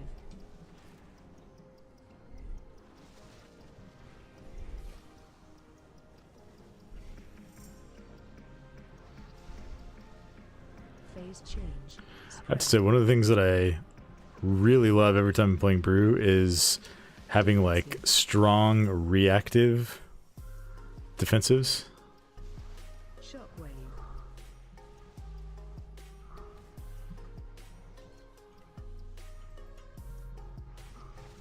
Defensive. Like being able to take a huge hit and then purify it to prevent the damage, where every other tank has to hit something before the hit happens. Feels really, really nice. Defensive.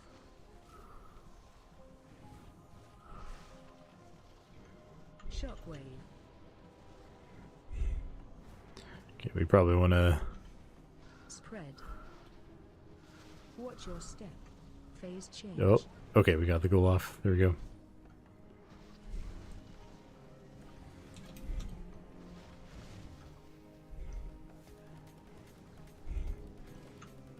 Defensive.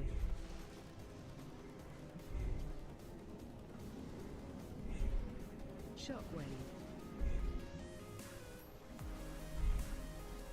Spread. Defensive.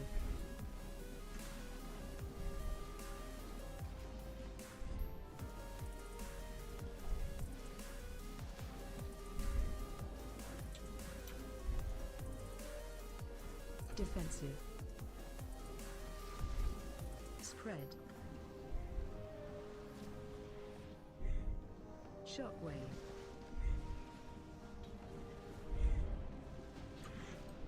Also, Touch of Death is just sick.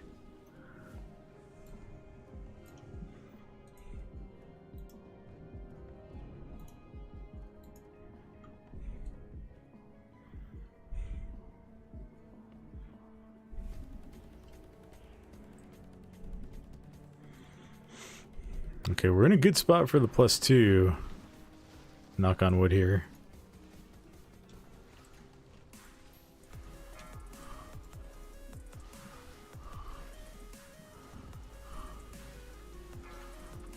Shockwave.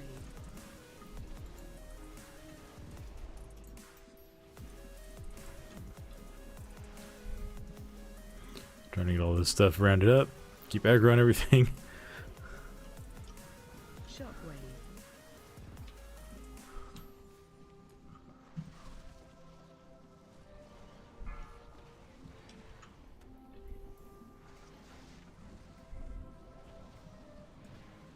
Shockwave.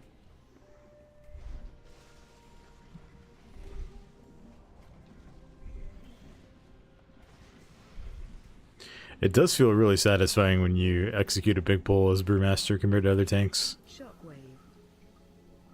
Like, I don't know. It feels to me like I have to work for it a little bit more. You don't have any one button that just like auto does anything. I mean, I guess Purifying Brew kind of does, but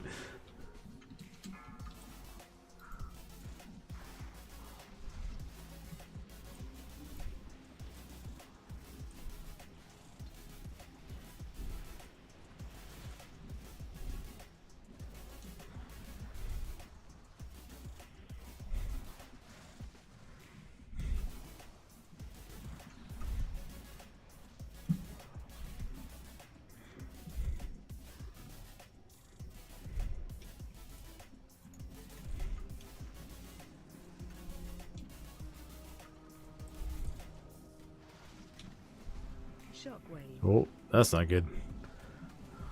Didn't quite get line of sight.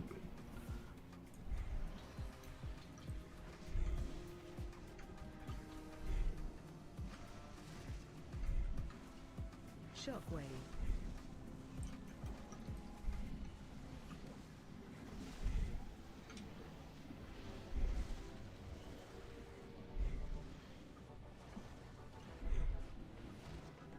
Shockwave.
Easy.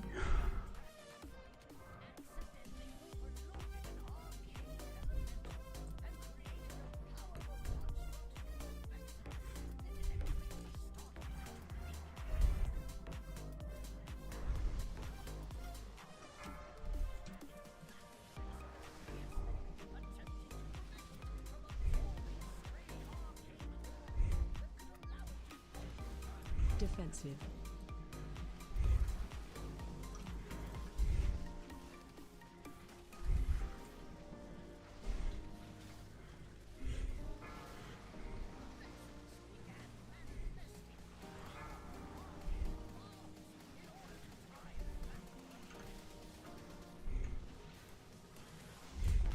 Defensive.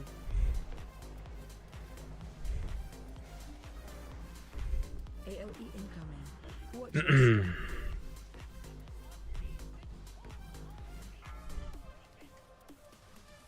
Get it back toward the middle here.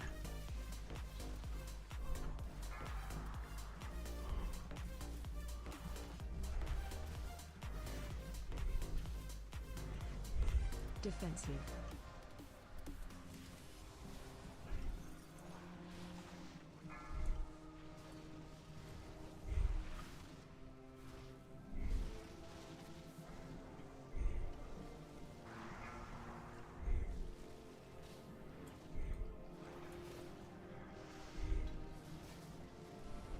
AOE incoming. Watch your step. Defensive. Uh-oh, we lost our healer.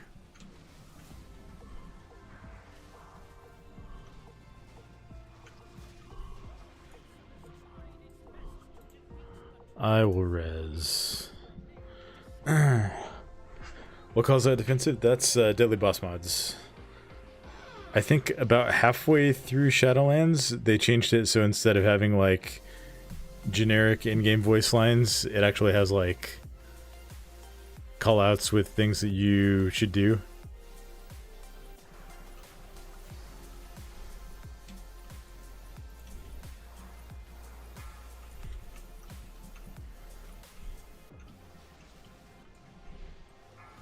Oh, we almost got knocked off by storming there. That would be really, really bad.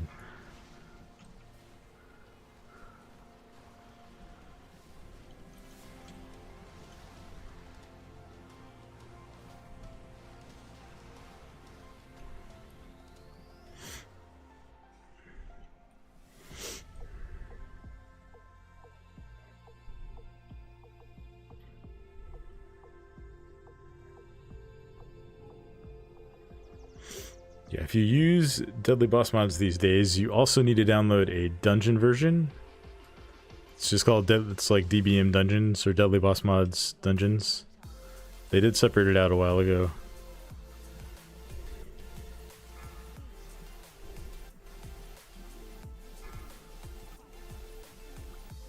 I don't know if it looks quite yet. There we go.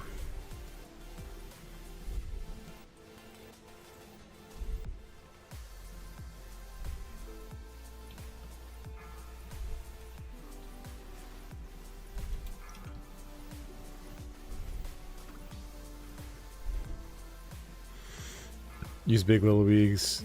Originally switched for the voice callout, so probably just need to tweak frame plus.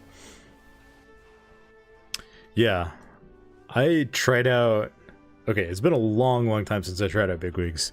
I think I first tried it out in like Kata or Mop, and it was just so different from what I was used to that I immediately went back to DBM. I know a lot of people like it because it's highly customizable, but I'm kind of lazy and want something that's just going to work out of the box. Maybe it does work really well out of the box these days, but I like DBM. I've used it for forever. I've been using DBM since at least Trial of the Crusader back in like 2009 or whenever that was current.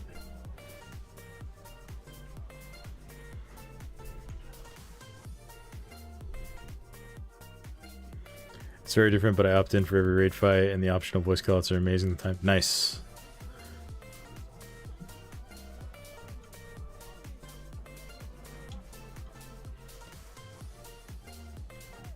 Yeah, I know. Like most people who use Bigwigs absolutely swear by it.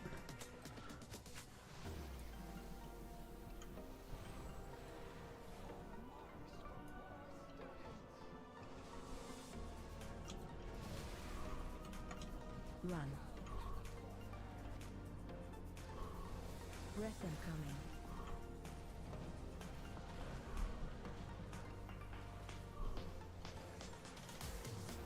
That's unfortunate. We lost our hunter.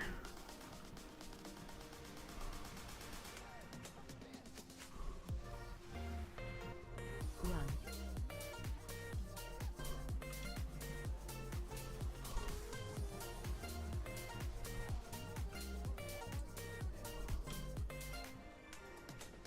Breath incoming.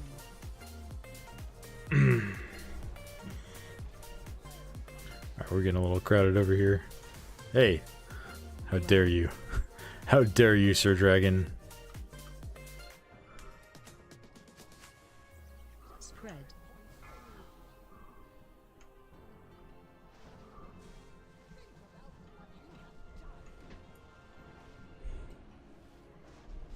Breath incoming.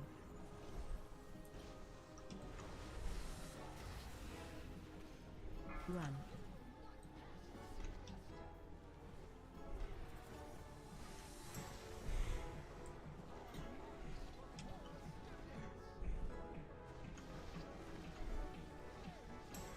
Boy, we're being a little bit sloppy with all the orbs here. Run out.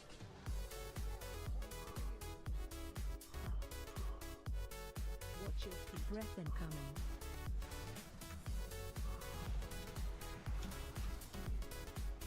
Run.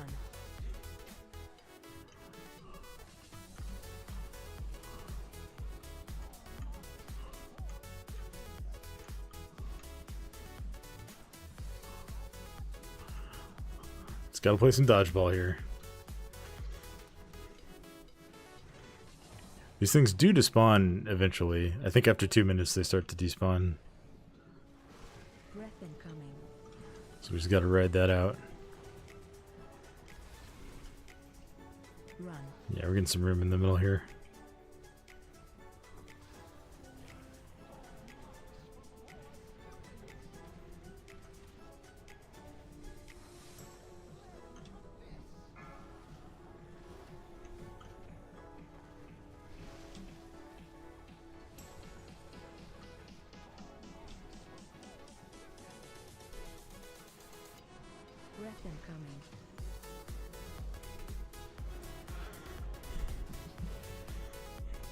Run. Be in touch of death range momentarily. There we go. Got the +2. Ooh. Indestructible bracers. They have haste though. We don't want that. Wonder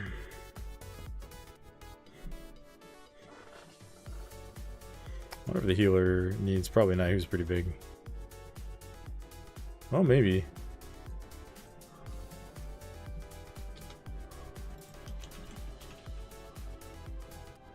Already left the group.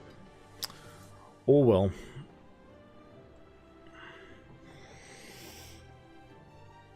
Alright, what did that key go to? If you have time for another, Franken.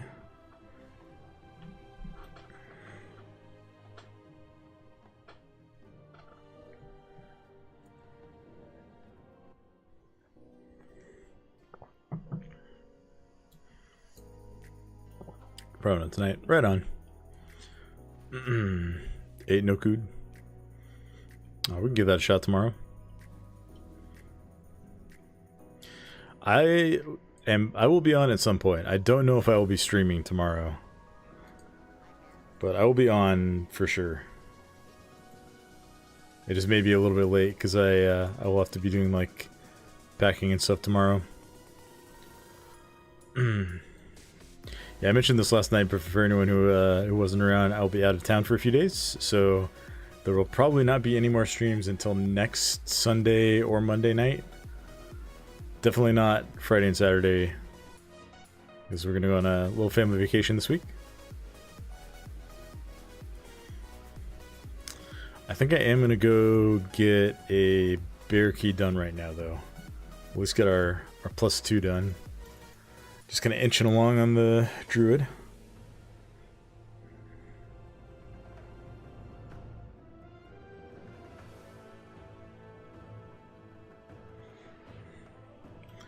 I will try to have... I'm trying to have at least one video come out while I'll be away. I was hoping to have 2, but editing time is at a premium right now. Let's see, what key do we have? We have a Brackenhide +2. Alright, we can smash that.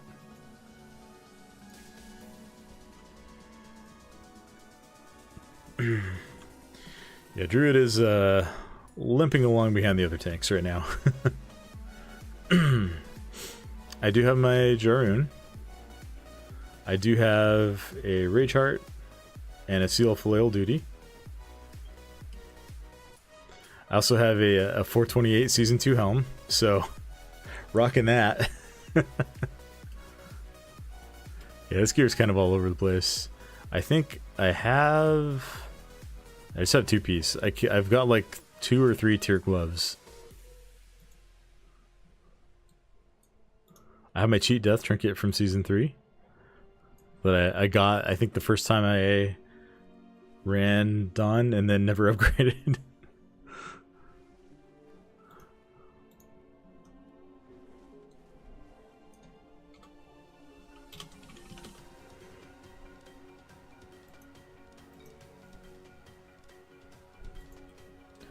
Druid has been fun to play though. I will say that much.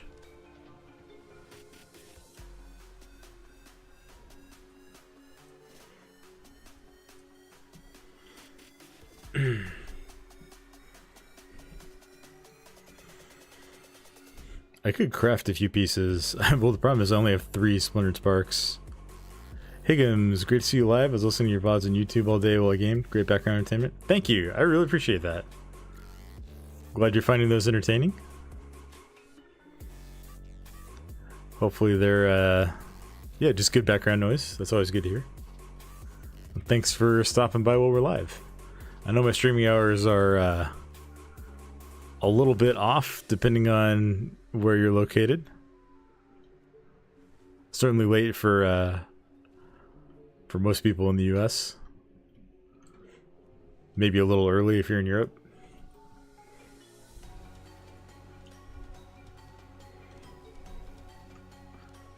But regardless of where you are, I appreciate you and thank you for stopping by.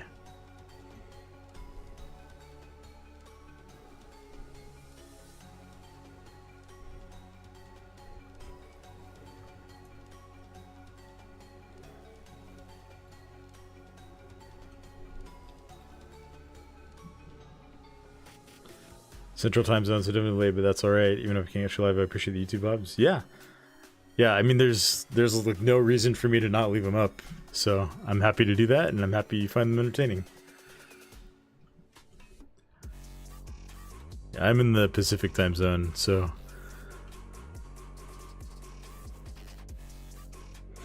Impa, good stream and watching it while doing some last minute transmogs for possible mains expansion. Nice. Yeah, transmog is something that, like, I've never... I mean, I don't want to say never, but, like, it's not something that I typically farm, but I have at least a set that I really like on most of my characters. Like, my Druid has the challenge mode set that I will probably never stop wearing. I worked really hard to get this thing back in MoP, and I love it. It's just like the most... It's like the most iconic Druid set. I saw it like in the when MoP was in beta, and they like data mined them all, and I was like, I have to get that. How am I feeling about Brewmaster? That's why I'm leaning for tank, but haven't been able to do my chesting. I think Brew's in a great spot. If you like it, it will feel very similar to how it plays on live, with a little bit less button bloat. They've taken out like your White Tiger statue. They've taken out. Bone Dust Brew, and then several other buttons are like have viable passive options. So like Brewmaster has this like crazy amount of buttons right now. It's been pared down a little bit so that you still have a lot of keybinds, but less than you do on live for sure. I think it feels great. I've really enjoyed playing it.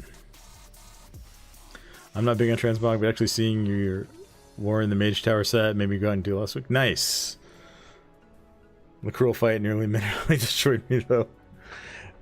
Some of those are really, really hard. I think Warrior I did... I'm trying to remember. I did the Fury one, which is Agatha, which I think is the easiest one. And Legion it was the easiest one because there was a bunch of like... Because it was technically an outdoor zone, so there was a bunch of like outdoor world buffs that you could use to cheese it. Just that knockback on Cruel. That's rough, yeah. Yeah, the tank one, Cruel's the tank one, yeah. I did that on Demon Hunter. I think I did it on Warrior also. Oh, Higgums, sorry about the ad break there. Let me get a ready check on for these guys, and then I will repeat what I said. I think Brew is in a great spot. It had some button bloat on live, right, which has been pared down a good bit. It's still got more keybinds than most of the tanks, but I think it feels really good. It's super fun on beta right now. 3, 2, 1. It's not my top choice, but it's firmly in my top 3, and I will probably play it at least as an alt in War Within pretty early on. I'm planning to level at least 3 characters in the like preseason. Watch your step. And right now that's looking like it's going to be Warrior, DK, and Monk. And then if I have time, I'll also probably level Druid. Run. Druid's kind of a... Enrage. Druid's kind of a tough one for me, because it's like... I love Druid. I love Guardian Druid, especially. The talent trees are really annoying, but like the playstyle of the Arcane Bear feels super, super fun. No stress, gotta have him. I'm sure if it were possible to disable, most affiliates would. Money isn't that great from the new one. Yeah, the money from ads on Twitch is like pennies. Run. Enrage. But such is the way of things.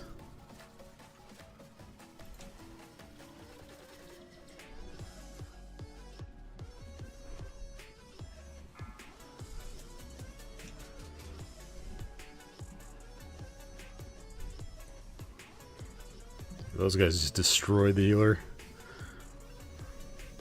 That fixate is pretty brutal.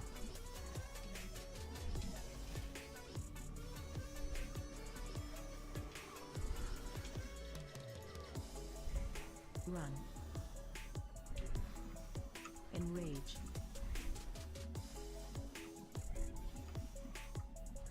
Watch your step.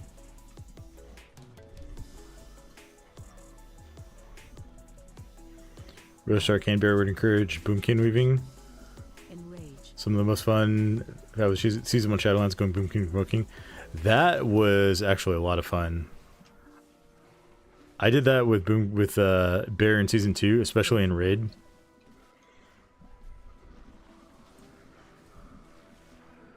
I don't know. I just like that Lunar Beam is actually a viable option. Like, it's a cool ability, but it's been a dead talent for ever, like, since it was created. Run.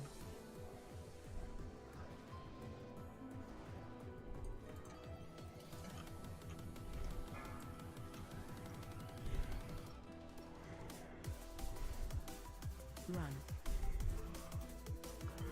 I kind of have mixed feelings about, like, if they should have Boomkin weaving be a big thing. Because, like, the other tree, cat weaving is definitely a big part of it.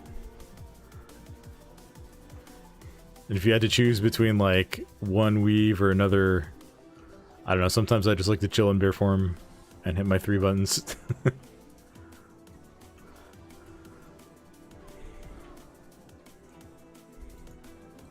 So we are getting the cages, right? We got one of the 2 cages. Okay, that one is still open. We'll have to go back and get that after we finish the trash, probably.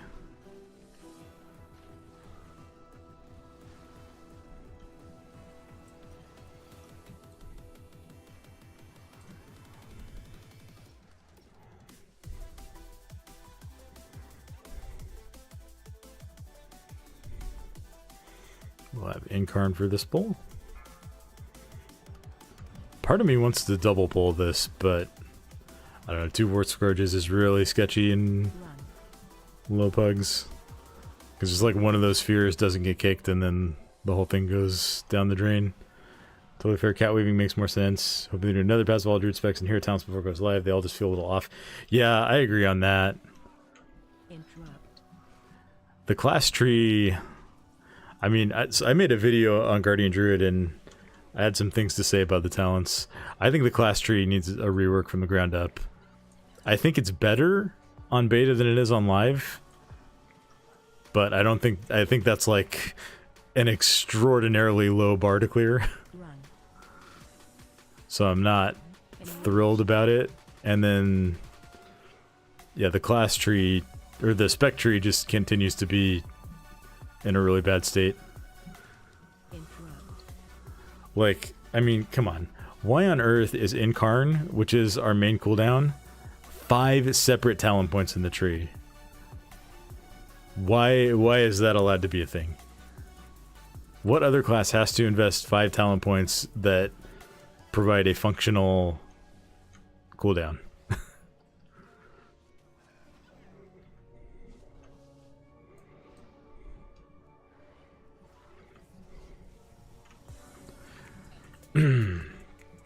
If they just made one change, which would be to combine all of those Incarn talents into 1 point and move it like up to where the first Berserk talent is, I think the tree would feel pretty great. Because then you'd actually have the opportunity to spend the points on like getting the other things that you want. That would be fantastic. Yeah. It's like you're penalized 4 talent points just because you're a Guardian Druid, and that just feels terrible. Alright, we'll do these guys for count over here.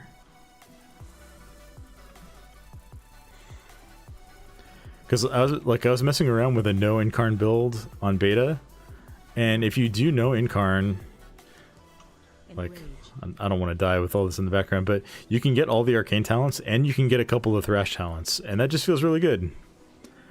Feels really good. It feels really bad not having incarnation, but actually having a functional rest of your build is nice. Druid somehow manages to see changes in every single patch and yet still always feel undercooked. Not sure how it's possible. Yeah, I do... I don't know. I sympathize a little bit because... like, it's the one class that has 4 different specs, and so that makes the class tree a little bit more complicated. But I think the fact that they're trying to shoehorn 4 into 1 is just... like, that's the root of the problem. Like, a lot of the active talents in the class tree, I think, should just be baseline abilities. Like, would it really be game-breaking if Resto Druids didn't have to spend a talent point picking up Rake and Rip? I don't think so.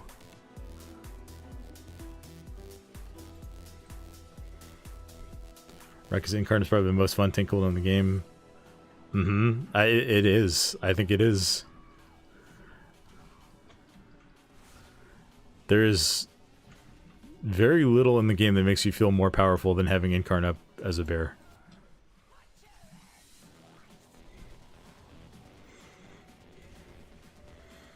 Spamming Cleave, Mangle, Infinite Rage, huge tankiness. Yep. Sucks not expecting to do it, but it does take a huge investment. Yeah. So, I mean, the trade-off is, like, you don't have those moments of, like, I'm unkillable and I'm doing incredible damage for the next 30 seconds. But you have really... you get a lot back on, like, your baseline survivability and damage. Attack totem. Help so. I do think, like, it still feels fun to play Guardian, though. Like, the Arcane spec does feel good. Just, it's like you look at, you play it, and it's like, okay, this is kind of fun. But then when your key's over, you look at the talent tree, and it's like, but I'm missing so much that would have great synergy here.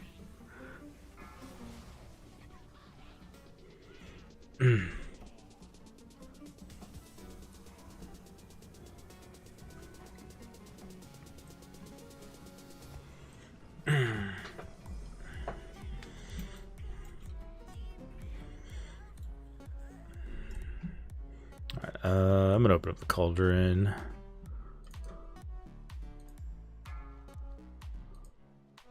Am I? Oh, do I? Wait. Did I drop alchemy? Oh, no, I don't think I did.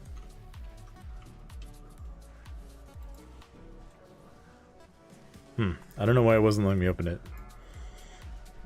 Might be a UI bug or something. My druid has always been an alchemist.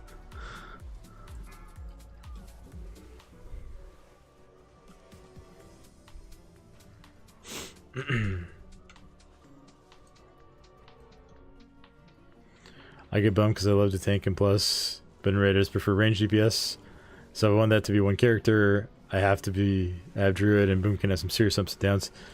Yeah, I've played a lot of Boomkin over the years. And ups and downs is a great way to describe it. I do wish like one of the other tanks could have a range spec, but I don't know what that would actually look like.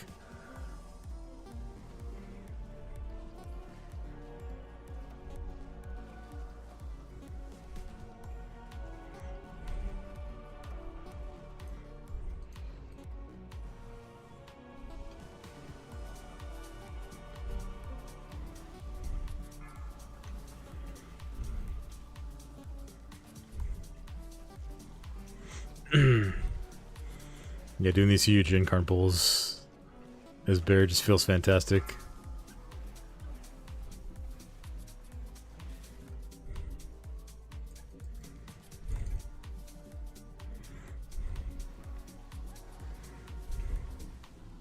Watch your step.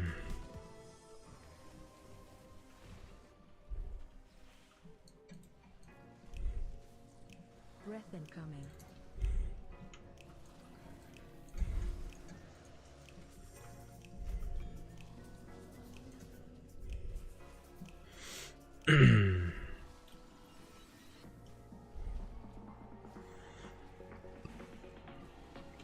I would be... A part of me really wants to, like, try Guardian and Raid with Druid of the Claw and see how much you can eke out of doing cat DPS while you're not actively tanking. Something like a Glaive Warden could probably fit a tank in range spec with a little creativity. I think Dancer in Final Fantasy XIV works a bit like a ranged Glaive character would. I am not super familiar with Final Fantasy XIV. I have played it, but I think I only made it like into the first expansion. And I don't think I ever picked up Dancer. But yeah, like a glaive, like a ranged glaive spec could work for Demon Hunter.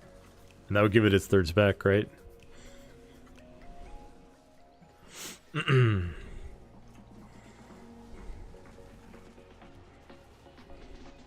Watch your step.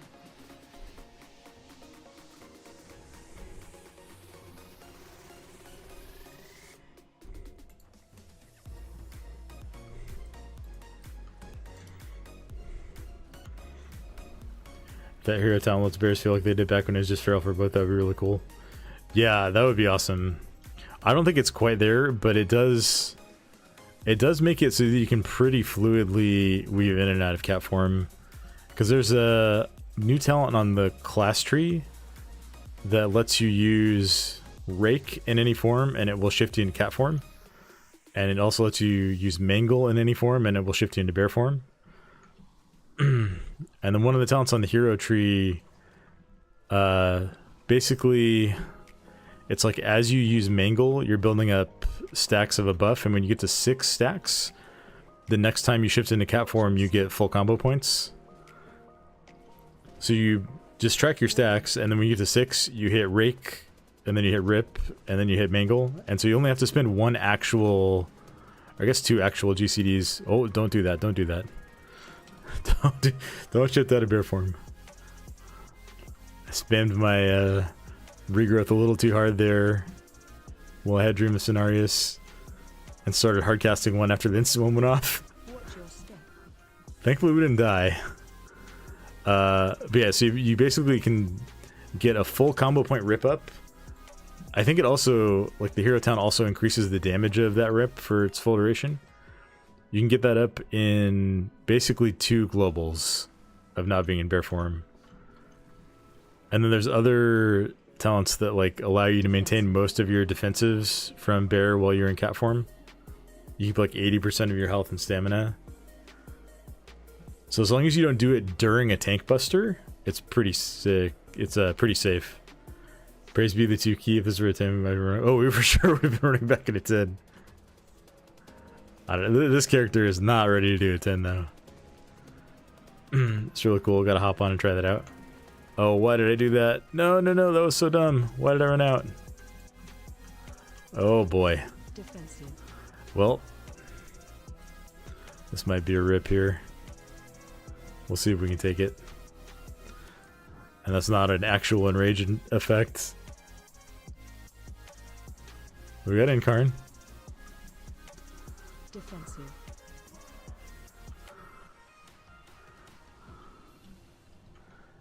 Thoughts on the new M+ changes, new affixes? I think they are very, very good. I am very happy with what I've seen in testing so far. Defensive. The one change I would suggest is like the Xalatath affix that spawns the orbs. I wish they would either have a little bit longer on their cast time or all spawn at the same time. Because as it is right now, you have like, I think 2 or 3 seconds to, maybe it's 5. You have a little bit of time to interrupt their cast, but their spawns are staggered enough that if you like take out most of them with an AoE CC, there will be more spawning afterwards. So you have to use multiple AoE CCs, which I think is okay because they come out like once a minute or so. But it's like, it would be nice if you could kind of solo it with just 1 CC. But I like the Kiss Curse aspect of them. I like the removal of all of the current affixes. I'm not gonna miss any of them, except for maybe Entangling. Entangling is super easy. I'm a little bit I don't know, maybe hesitant is the right word about having Fortified and Tyrannical on every key, but I think when you get to the point where you have Fortified and Tyrannical on every key, it just feels like it's part of the baseline, right? And then it's just a tuning thing. You have to interrupt. I thought you just kind of ate the orb. Yeah, the way it works is they have a cast bar, and all you have to do is stop the cast. So there will be 20 of them that spawn. They spawn over like maybe 5 seconds or so. They're very easy to see. Their cast bar is very visible. And any crowd control or interrupt stops them from casting. And when you stop them from casting, the group gets a haste buff. It's like 1% haste per stack. So if you stop them all, you get 20% haste. If any of them go off, the stat goes on every mob that's nearby. The catch there is that the mobs actually get 10% haste and movement speed per stack. So if you fully ignore it, then like whatever you're fighting gets a 200% haste buff, and you don't want to do that. You really don't want to do that. Knocking back.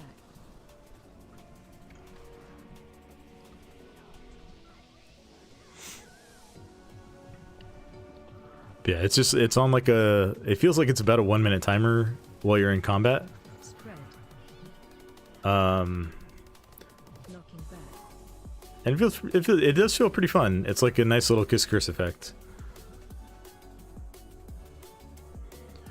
The other one that they have up for testing right now is just kind of like, it's like a mini version of the old Raging, Spread. where like when stuff gets into execute range, it does. Oh, that's not great. It does like 40% more damage, but takes 20% more damage. Or maybe it's like it gets 40% haste, but takes 20% more damage. So that one feels fine too. Knocking back. Because like, Spread. it does a lot of damage to the group. I need to not get hit by that, and I need to B-res the healer. Like, this stuff will do more damage, but it's also taking more damage, and it's in execute, so it's like, it dies pretty fast once it gets down there. That's okay, not as bug-friendly as I was expecting. I thought it was just a run over the orb thing. Courting stops and Loki is such an adventure. Yeah, I've had a couple of groups on the beta that, like, were consistently letting 2 or 3 of them get off. And that does feel pretty bad when it happens. Interrupt. But it is the kind of thing where like you do have to work together on it, which I think it's okay to encourage that.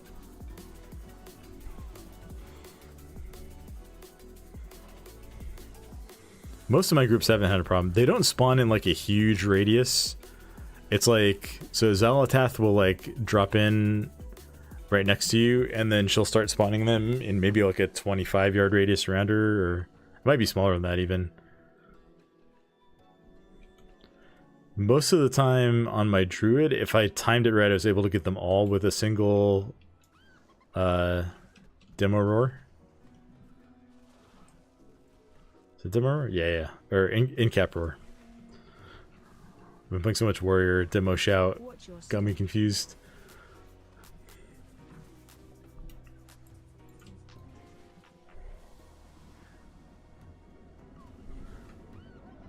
Oh, I did not mean to pull that. Run. Now we got another War Scourge, okay. Enrage. I'll be okay. I'll be fine. Run. Oh, Higgums, thank you for the tier 1. Interrupt. Thank you so much. That's so kind.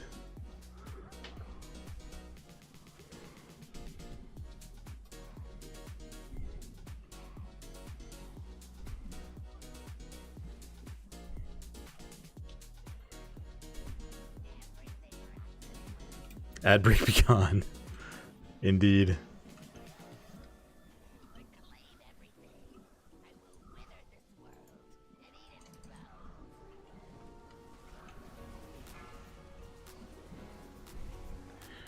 Thank you for the tier 1. Thank you everyone who's subbed over the last few days. I feel very humbled that you guys all are enjoying my stream enough to do that. I really appreciate all of you.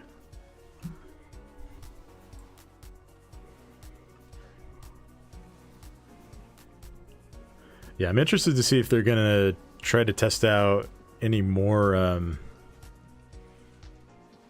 affixes on that row, or if it's just going to be those two for the season 1. Because they definitely have a seasonal feel to them.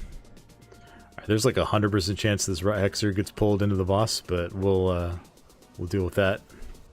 Yep. Watch your step. Okay, and I don't have aggro on the boss. That's great.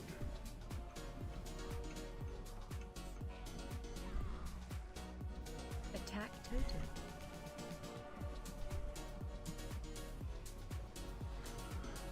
I would chat more, but I'm running keys while watching. That's totally fine, Baktosh. Defensive. You're good. I often hang out in people's streams when I'm running keys and not streaming.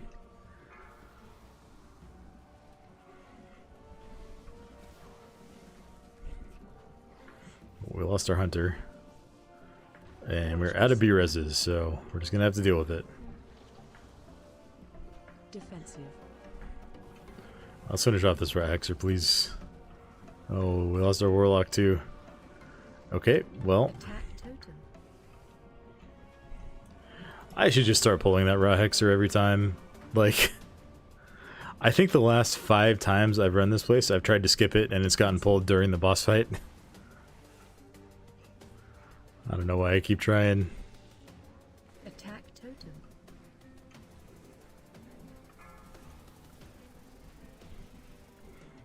Just figure out how to route including it. Oh, don't want to be doing that again. Man, that's twice in one key I've shifted out of bear form, because that time I actually thought I had a Dream of Cenarius proc, but it's available, it just hasn't procced yet. I think the shift to not having affixes really past a certain key level, they can start getting kind of wacky with the affixes. Some of the old seasonals are really cool to see back. I would love to see some of the old ones back. Defensive.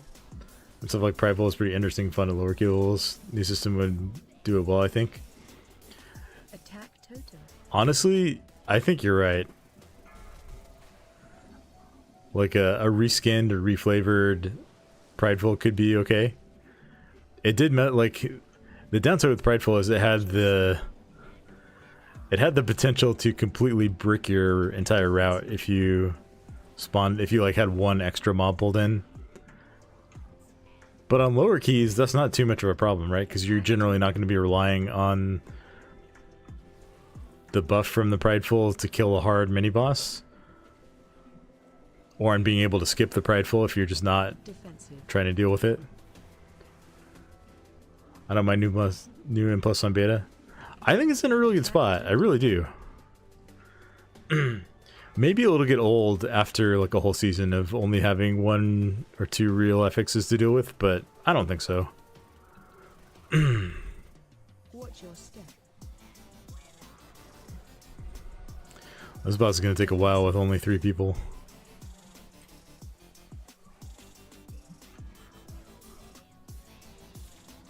Attack totem. I would love to see Reaping come back. That was the Bomsamdi one back in BFA. It had like a similar cadence to Prideful, but instead of spawning like with Giga Mob, it was just like the ghosts from all of the trash that you had killed. Attack totem. Doing those AoE waves was so fun.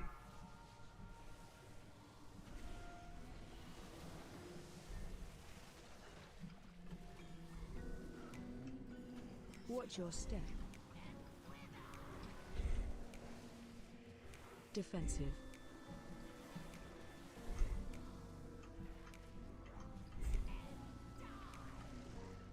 Attack totem.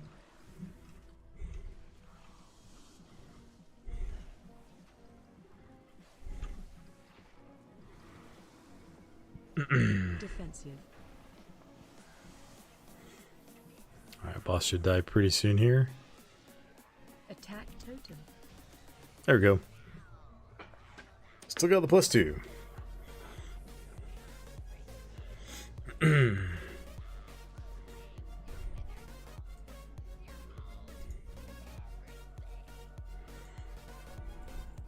Ooh, we got boots.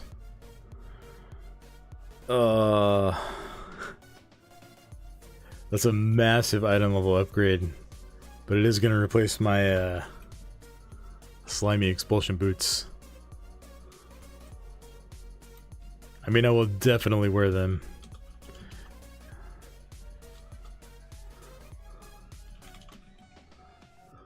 Only a 50 eye level upgrade, lol.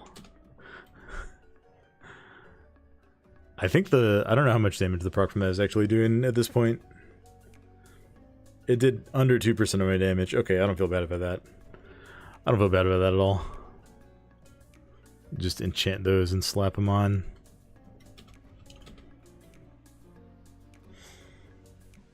I really need a helm though. I need to replace this helm so bad.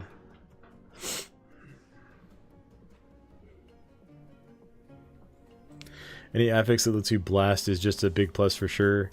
I like the one that sent you into the Shadow Realm to kill a mini-boss too. Oh, yeah. That was the Season 4 BFA one. What was it called? Was it Shrouded? BFA Season 4 affix.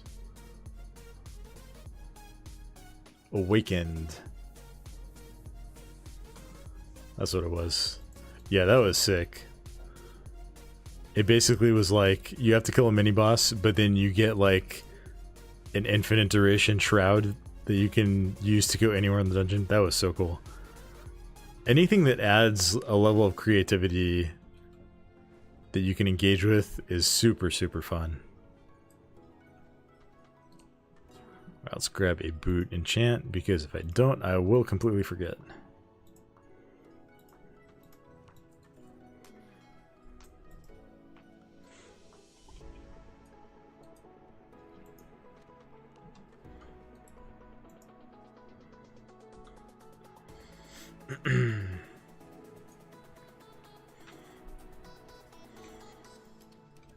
Alright, I do not have enough crests to upgrade anything. Okay, that makes that decision pretty easy. Alright, I might do another Bear Key tomorrow, but at least I have a hero track vault slot if we need it. Which, honestly, that's fine for like what's probably going to be my 4th ult. Maybe we'll get a hero track tier helm. That would be what, like, that would be almost 100 item levels upgrade. 428 to 509, 81. Alright, so I have a vault unlocked on most of my characters. I kind of want to just do some warrior stuff. I don't need anything else on my warrior this week, but I mean, I could use crests, and I'm just like loving Prot Warrior right now, so I think we'll do that for a bit.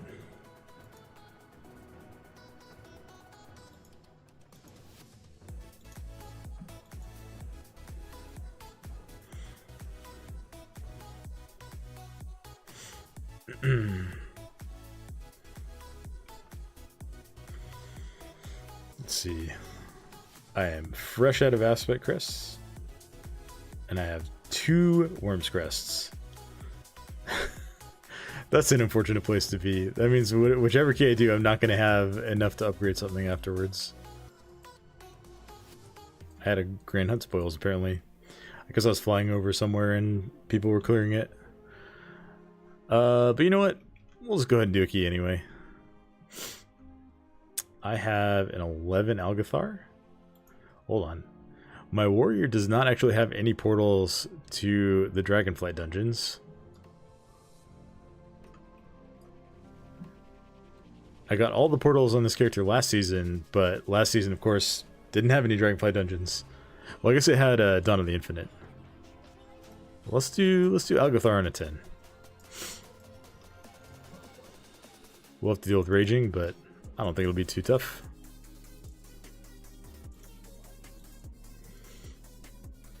Let's go for it. It's kind of an Algothar night. Third time we're going in there.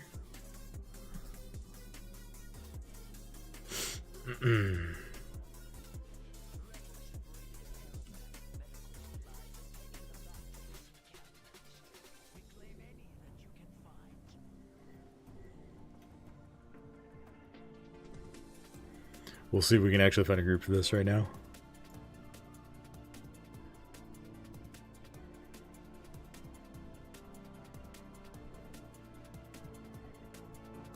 Could actually save us some crests too, because the plus 10 slot is a higher eye level than... Like, it's both myth track for 8 and 10, but 10 gets you dropped at 522. Love Algothar. Pulls in there some fun to tank ammo. Yeah, I totally agree. You do some really big AoE stuff. My warrior should be a little bit less floppy than my monk was on some of those. Well, it is a higher key level, so I'll have to use defensives pretty aggressively.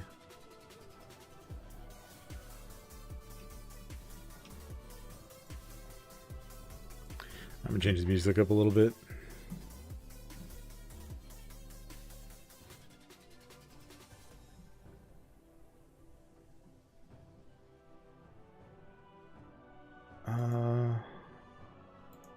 Let's go with this album.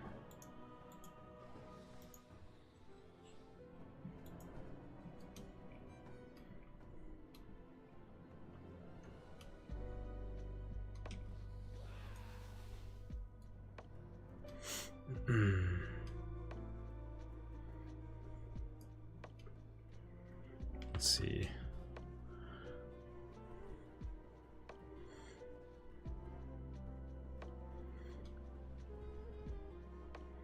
Might be nice to have Shockwave.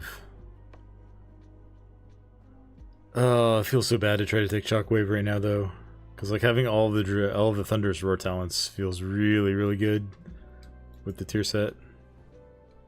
Is that an Auguboker? That is. All right, I'll take these guys.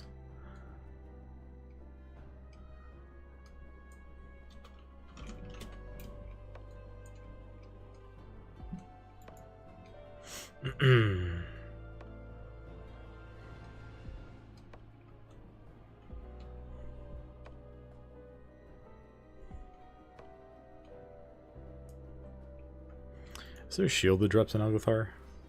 That's like the one thing I still need on my warrior is a shield. There is not.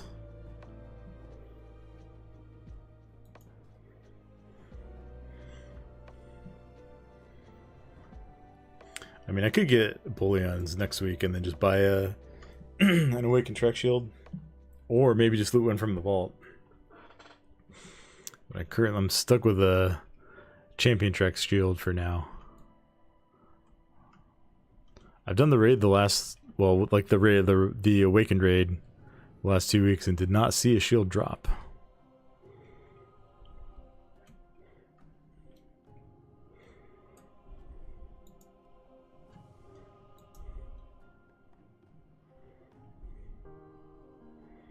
Milk Enjoyer.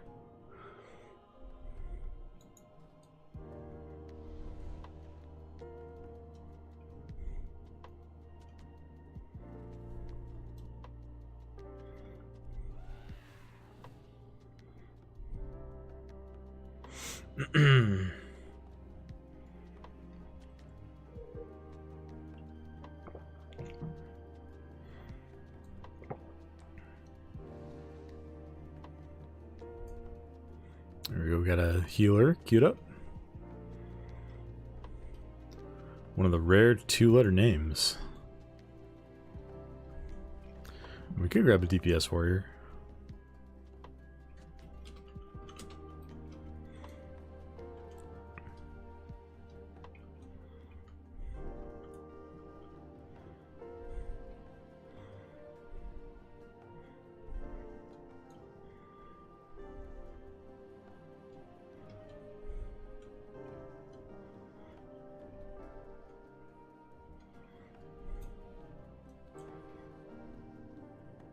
Yeah, let's do it. Arms can pump in this dungeon. Get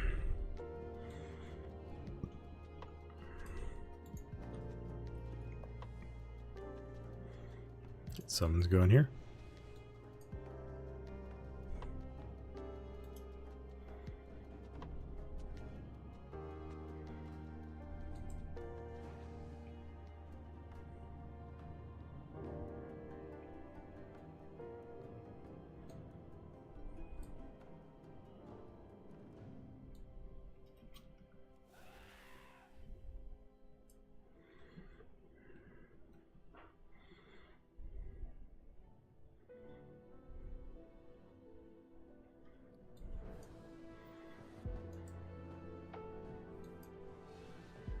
Make sure we're all buffed up here. My warrior has 94 feasts right now.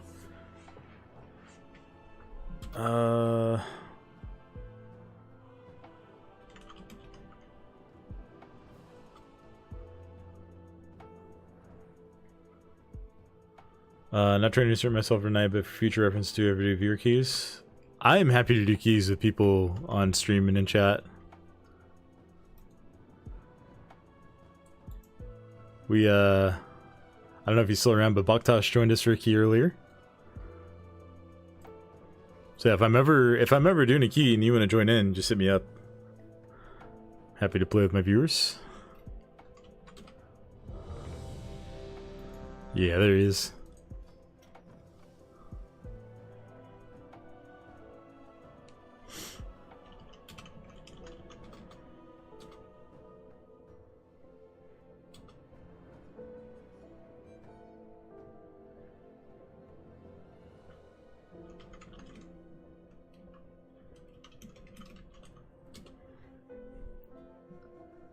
Yeah.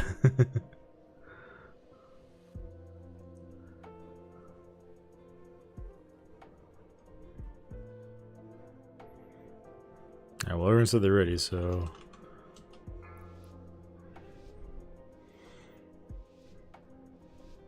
Five, four, three, two, one. Alright, here we go. I've not done a 10 on my warrior yet this season. Done a bunch of 8s, but no 10s yet. I haven't done a 10 in a while, actually. I did a bunch on my Demon Hunter earlier in the season, but this will probably be a little bit more of a challenge. I apologize if I fall behind on chat.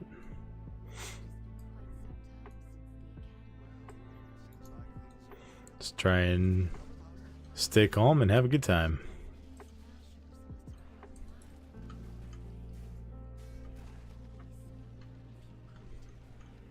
Watch your step.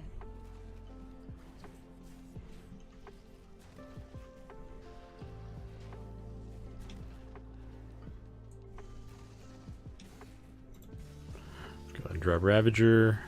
Watch your step. I'm going to be very proactive with my CDs here. Watch your step.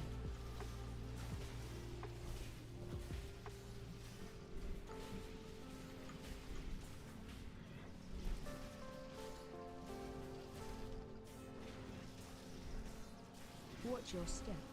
Make sure we're getting Ignore Pains out. Watch your step. So it'll blow the dust off. Honestly, burn out like 4 or 5 weeks of taking on DH, which is not for me.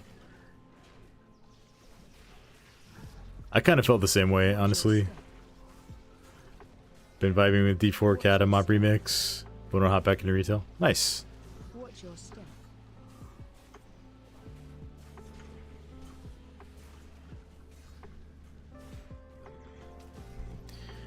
Yeah, I got Watch your step. I don't know. I have very mixed feelings about Demon Hunter right now. Like, it's so strong that it's hard to it's hard to not feel good on the one hand. But on the other hand, like, just the playstyle of it is not that fun to me. I don't like having a ton of ground targeted effects. And that's what, like, all your sigils are. And sigils are, like, your main thing that you have to do. Alright, we handled that real well.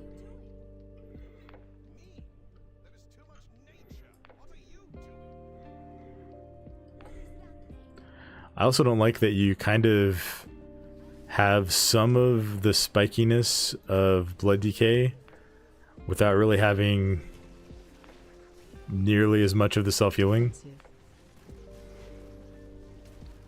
Like, you definitely have better self-healing than most of the other tanks as a Demon Hunter, but like, it's no Death Strike. That's for sure.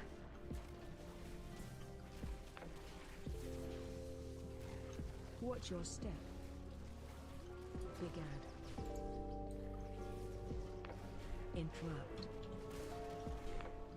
Defensive. Have a good night, catch you next time. Alright, see you later, Carthage. Thank you so much for hanging out.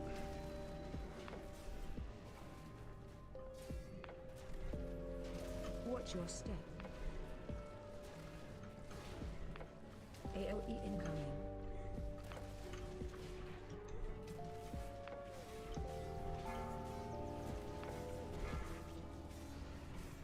Stack high. Defensive. Stack high.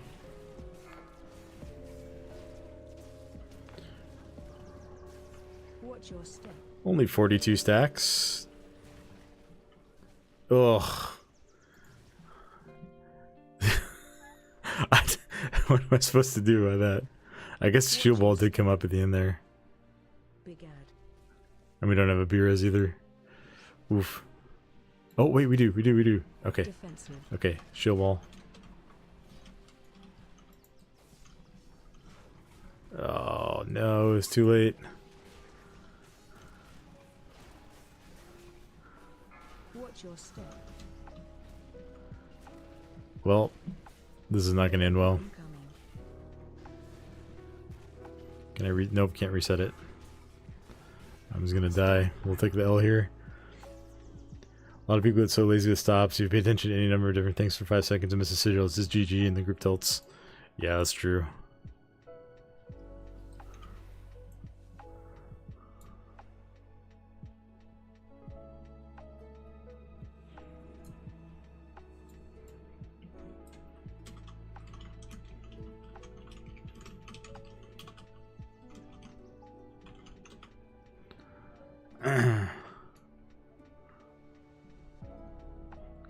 Yeah, I think a lot of people, especially when you get into like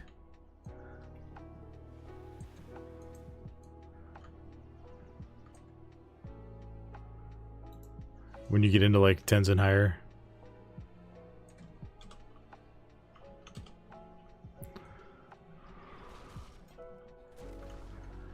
a lot of people are like reliant on the Demon Hunter to do most of the stops.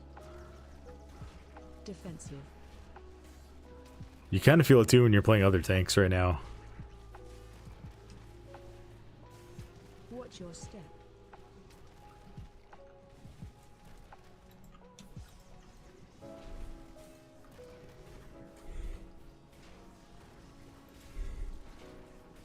Watch your step. Big ad. Interrupt. Defensive.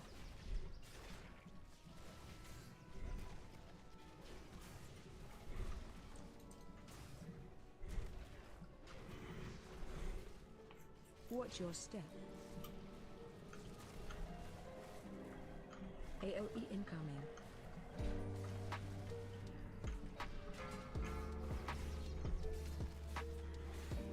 I said it was a 13 to 14. It was more draining than fun. Not a huge fan of stop heavy meta. Yeah, I'm hoping that goes away. Are we gonna last stand this and just spam ignore pain? Watch your step. They're trying to alleviate. At least they're trying to make stops less powerful. I don't know if it's gonna have the effect that they intend though. Watch your step. Like they're making it so that mobs will usually recast after you use a stop instead of a normal interrupt. Defensive. Interrupt. And I don't know. There's a part of me that's just like, a lot of times Blizz makes these changes that do not have the impact they're hoping it does, and I fear this may be one of them. AOE incoming. Okay, well, let's see here. Stack high. Defensive. Stack high. Stack high. Watch your 52 stacks. I'm so dead. I'm so dead. Poison ticking for 1.6 million. Watch your step. I had nothing left. Brigade. Maybe it's better than the Shadowlands Season 1 kite meta. Well, the boss died.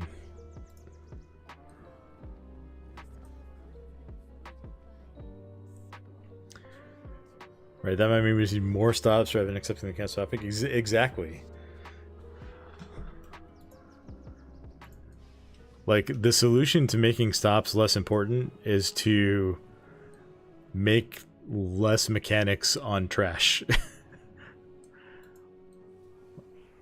Like, I mean, a lot of people talk about this, but we don't need 3 mechanics on every single mob in every single pack for trash to be interesting or fun, you know? Like, the thing that makes trash fun is when it's like you have a change of pace from bosses. Bosses are usually hard, even on high, like, fortified keys, bosses can be rough. Watch your step. And trash is fun when it's like, okay, we can do big pulls and just kind of grind it down, hit our AoE buttons, see the numbers go crazy. Watch I your think that's what almost all of the player base likes on trash.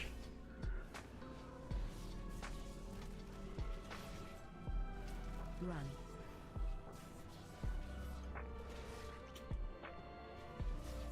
Watch your step.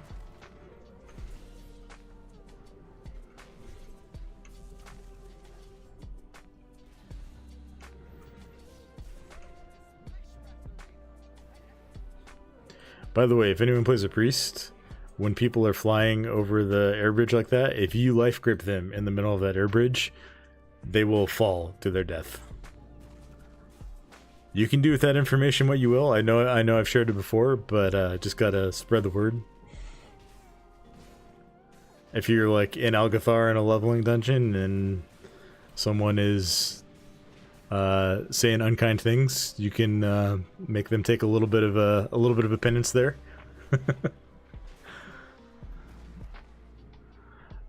Probably not a good idea to do that during timed runs, but you know, I'll just leave the information out there and you can do with it what you will.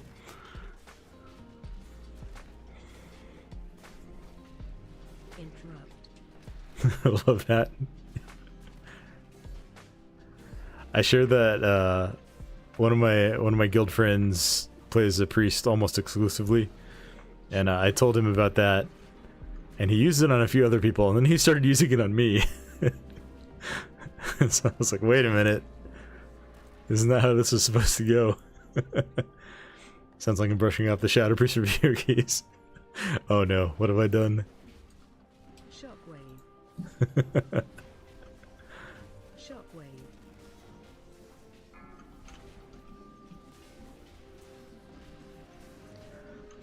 Thankfully he hasn't done it to me when I'm taking yet.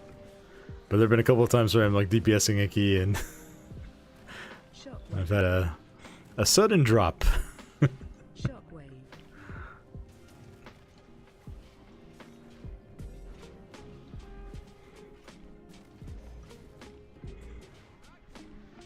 Alright, we'll see how Croth goes here.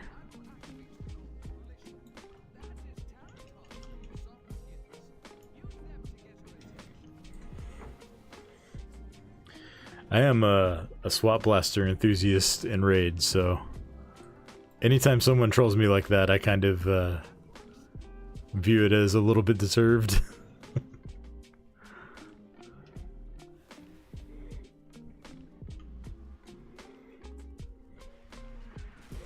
I played Evoker a lot in Season 1 of Dragonflight, and I found a spot on the on Razageth's platform.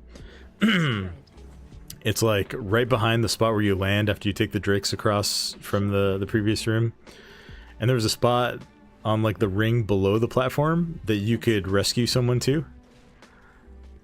You had to stand in the right spot and like hit the exact right spot with your mouse, but you could rescue them off of the platform, and then you would both just fall to your death. Spread. So I had a lot of fun with that. Defensive. Phase change. Shockwave. This is years ago now, but Matter of Breath and Hellfire Citadel was peak swap blaster era for me. Or so many kills. Nice. Defensive. That's great. Spread. There was there was a spot in Sanctum of Domination. It was like the area between, there's like the middle area where like you go off to one side and you do the Garrosh boss, and then other side you do Ner'zhul. And there's this like pit area, and there's one spot where I got our raid leader at the time Spread. Change. like every week during progression.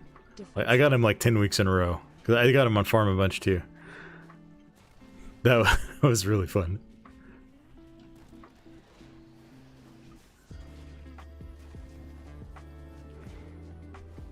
Defensive. It's fantastic. Yeah. Spread. Shockwave. Yeah, I try to be fair with it and Defensive. spread it out. There was one time during Aberrus, we took our AFK break right before Magmarax, and me and one of our other raiders started swap blasting people who were AFK into the lava, and I think we ended up killing like 10 people during our AFK break. Shockwave.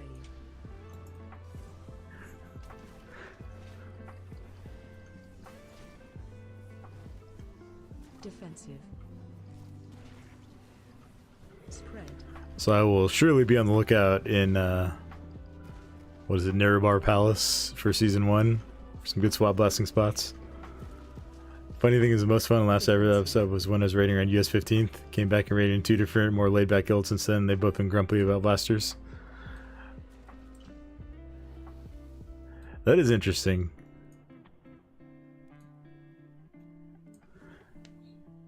Yeah, there are some people who get a little frustrated about that, but then if people are like genuinely upset about it, I'll just hand them a neural silencer.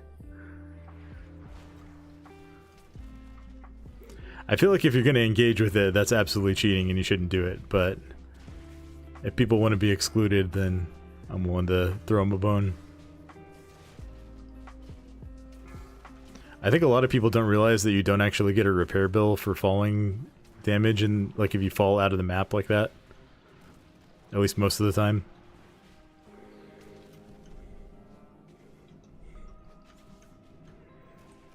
I don't know.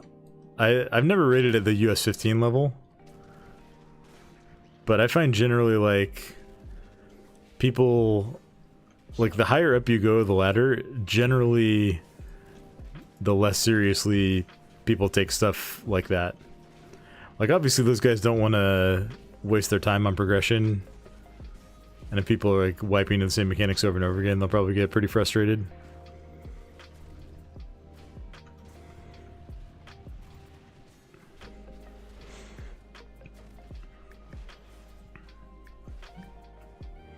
It probably varies a lot from guild to guild too, but I don't know. We tend to enjoy having a laugh during raid time.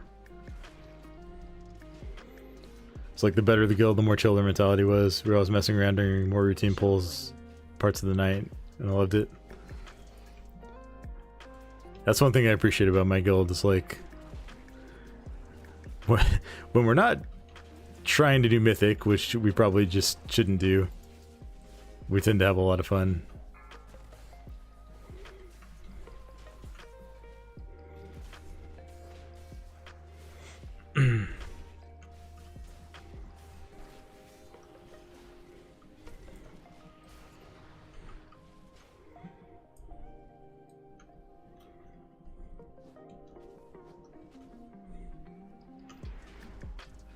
Yeah, I knew the skill was going to be a good fit for me when people tried to swap blast me my first night with him.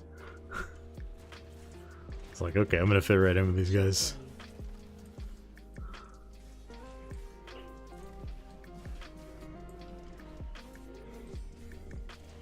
You gotta have a little mischief in your life sometimes, you know?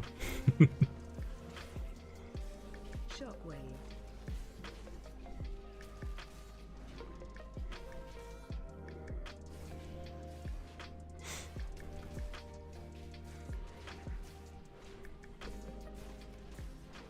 Shockwave.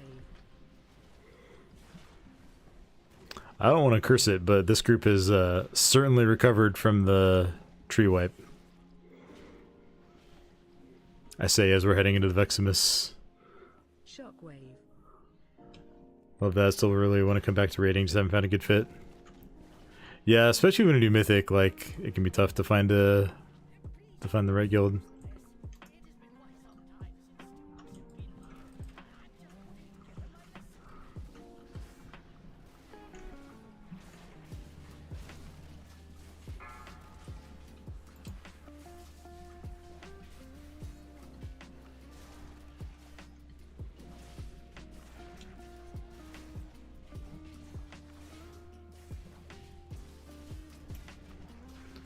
Get bounced a little bit here.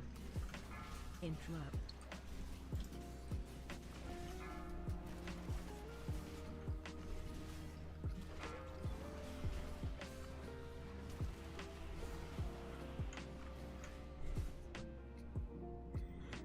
Handled that bull really well. Most of the trash difficulty is done now.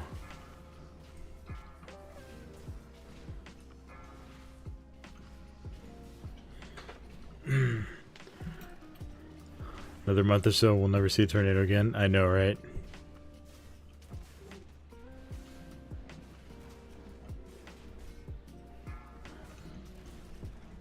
Interrupt.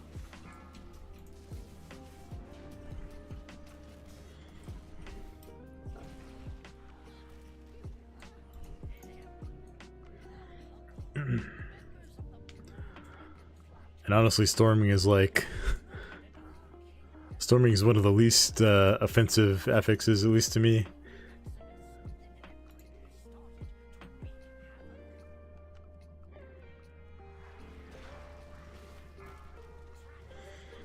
It did get me once earlier than that. I don't know if you saw that one.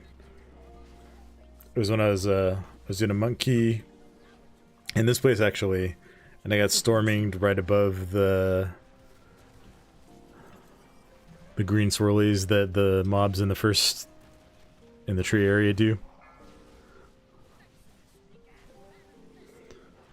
Landed like right on top of two of them. Got one shot.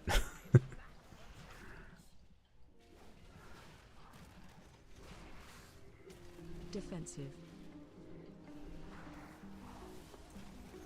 AOE incoming.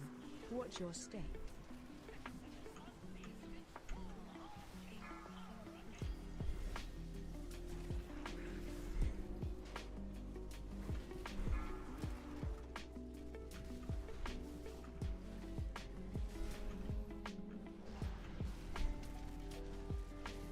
Defensive. I'm gonna battle shout or commanding shout here. Oof, agree that hasn't been too out of the season. Last season storming Waycrest gave me reflex. Yeah. Well, I mean, I don't know, Waycrest has this like weird distinction to me of being like a really cool dungeon that is just like incompatible with most of the affixes. Watch your step. Like Defensive. none of the affixes feel good in Waycrest.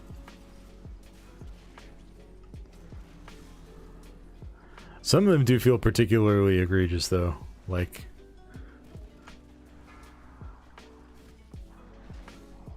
any of the ones where like you need to spread stuff out or you need to move stuff.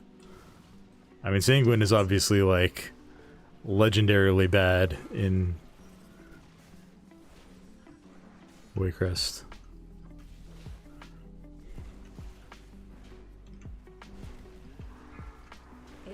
Yeah, storming was really bad too.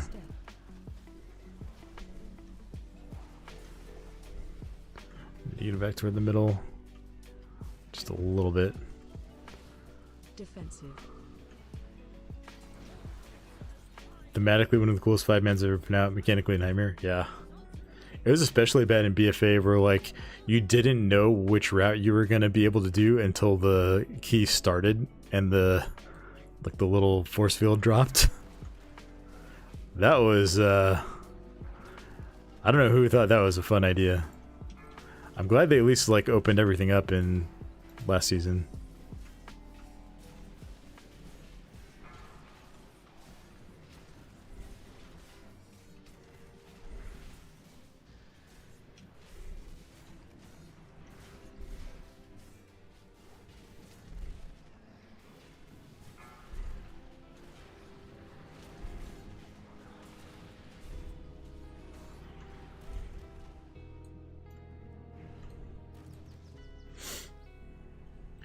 I love the sturdiness Prot Warrior has. That's something I really noticed on the beta too. Just like your ability to stay in the pole and not have to kite and just live. Especially contrasted with like playing DH early in this season. This feels real nice.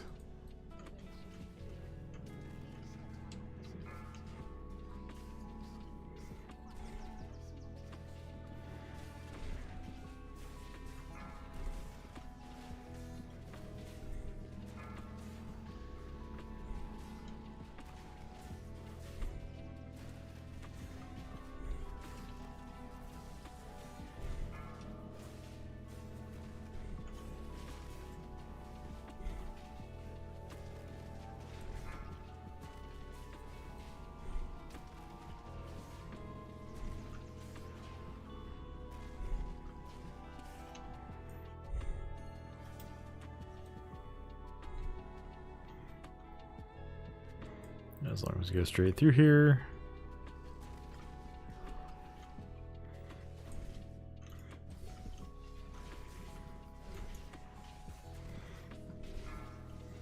Yeah, just the base level of tankiness of Warrior always feels so good.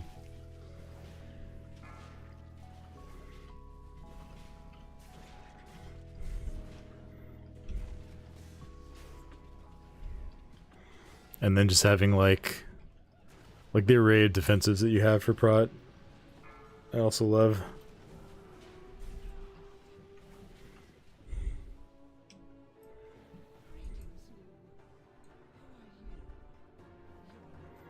Alright. Barring any disasters, we should have a pretty easy timed key here. Got Lust rolling and everything.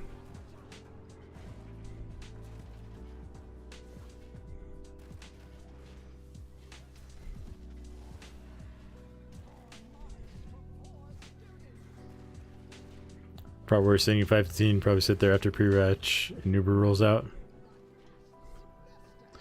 Yeah, I love all the tanks. I really do.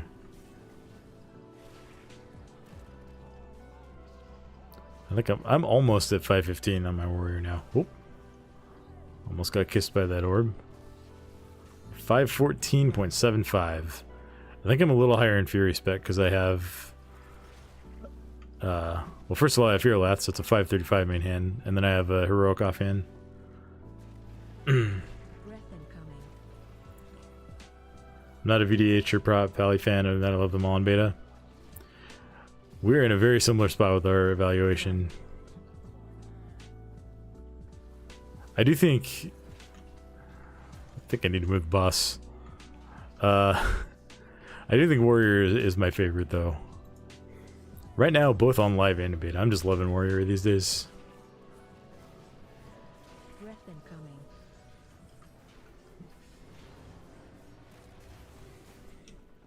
Run.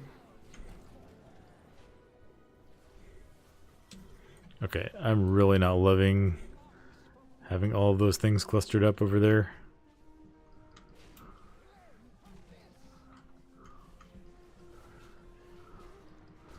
Use the open space we've got over here.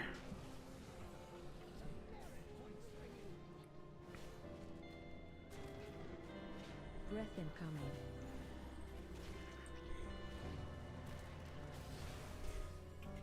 Run.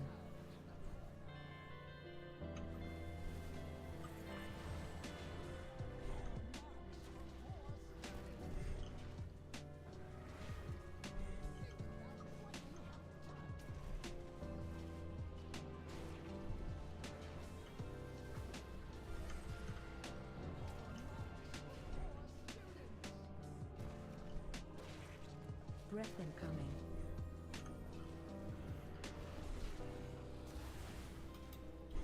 Run. Gotta take Shield of the Righteous of this combo point madness. Yeah, I don't know how I feel about that.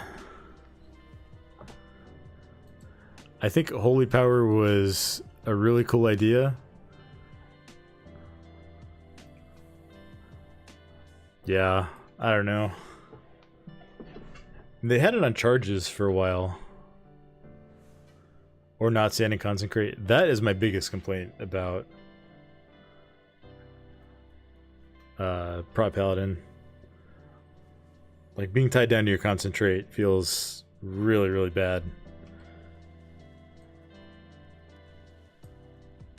I am glad they at least, like, you have, like, basically no CD on it. So if you drop it and have to move, you can drop it again almost immediately. But then having to spend multiple globals dropping it because you had to move feels pretty bad too.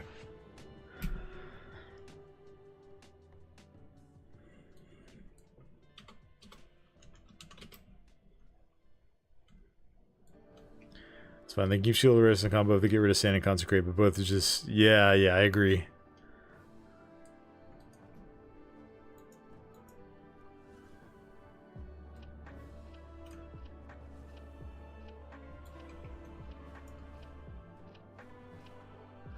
Like, the big thing that I want to see change on beta is they need to seriously buff Word of Glory.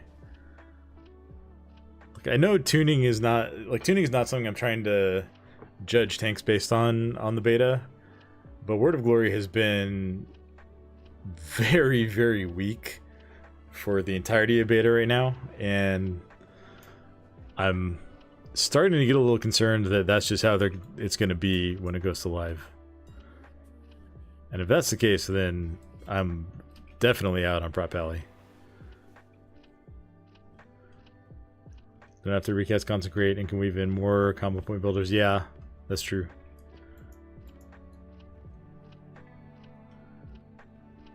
I don't think this will ever happen, but maybe if they made Consecrate generate Holy Power, like on cast, not on tick or anything. That might be a middle ground. That'd probably be too powerful, though. I mean, they took Holy Power generation off of Avenger Shield because they felt like Prot had too much of it. But I think part of the problem is that, like, you only really have a couple of abilities that generate it.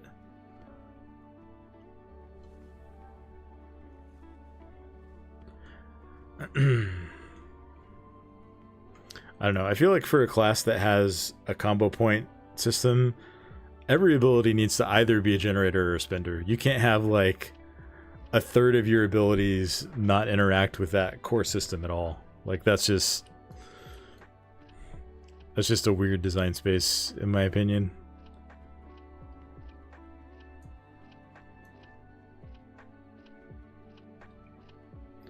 Choosing between what used to be a big heal and active mitigation is just a bad choice, too. Yeah. I do like that you can choose to use that Word of Glory on other party members. I think being able to, like, choosing between using something for yourself and using something to keep someone else alive is an interesting choice some of the time. And then there can be really high skill expressions where, like, a really, really good Prot Paladin can both keep themselves and their party alive. But, I don't know. I feel like that being kind of a baseline choice that you have to make hurts newer players, for sure.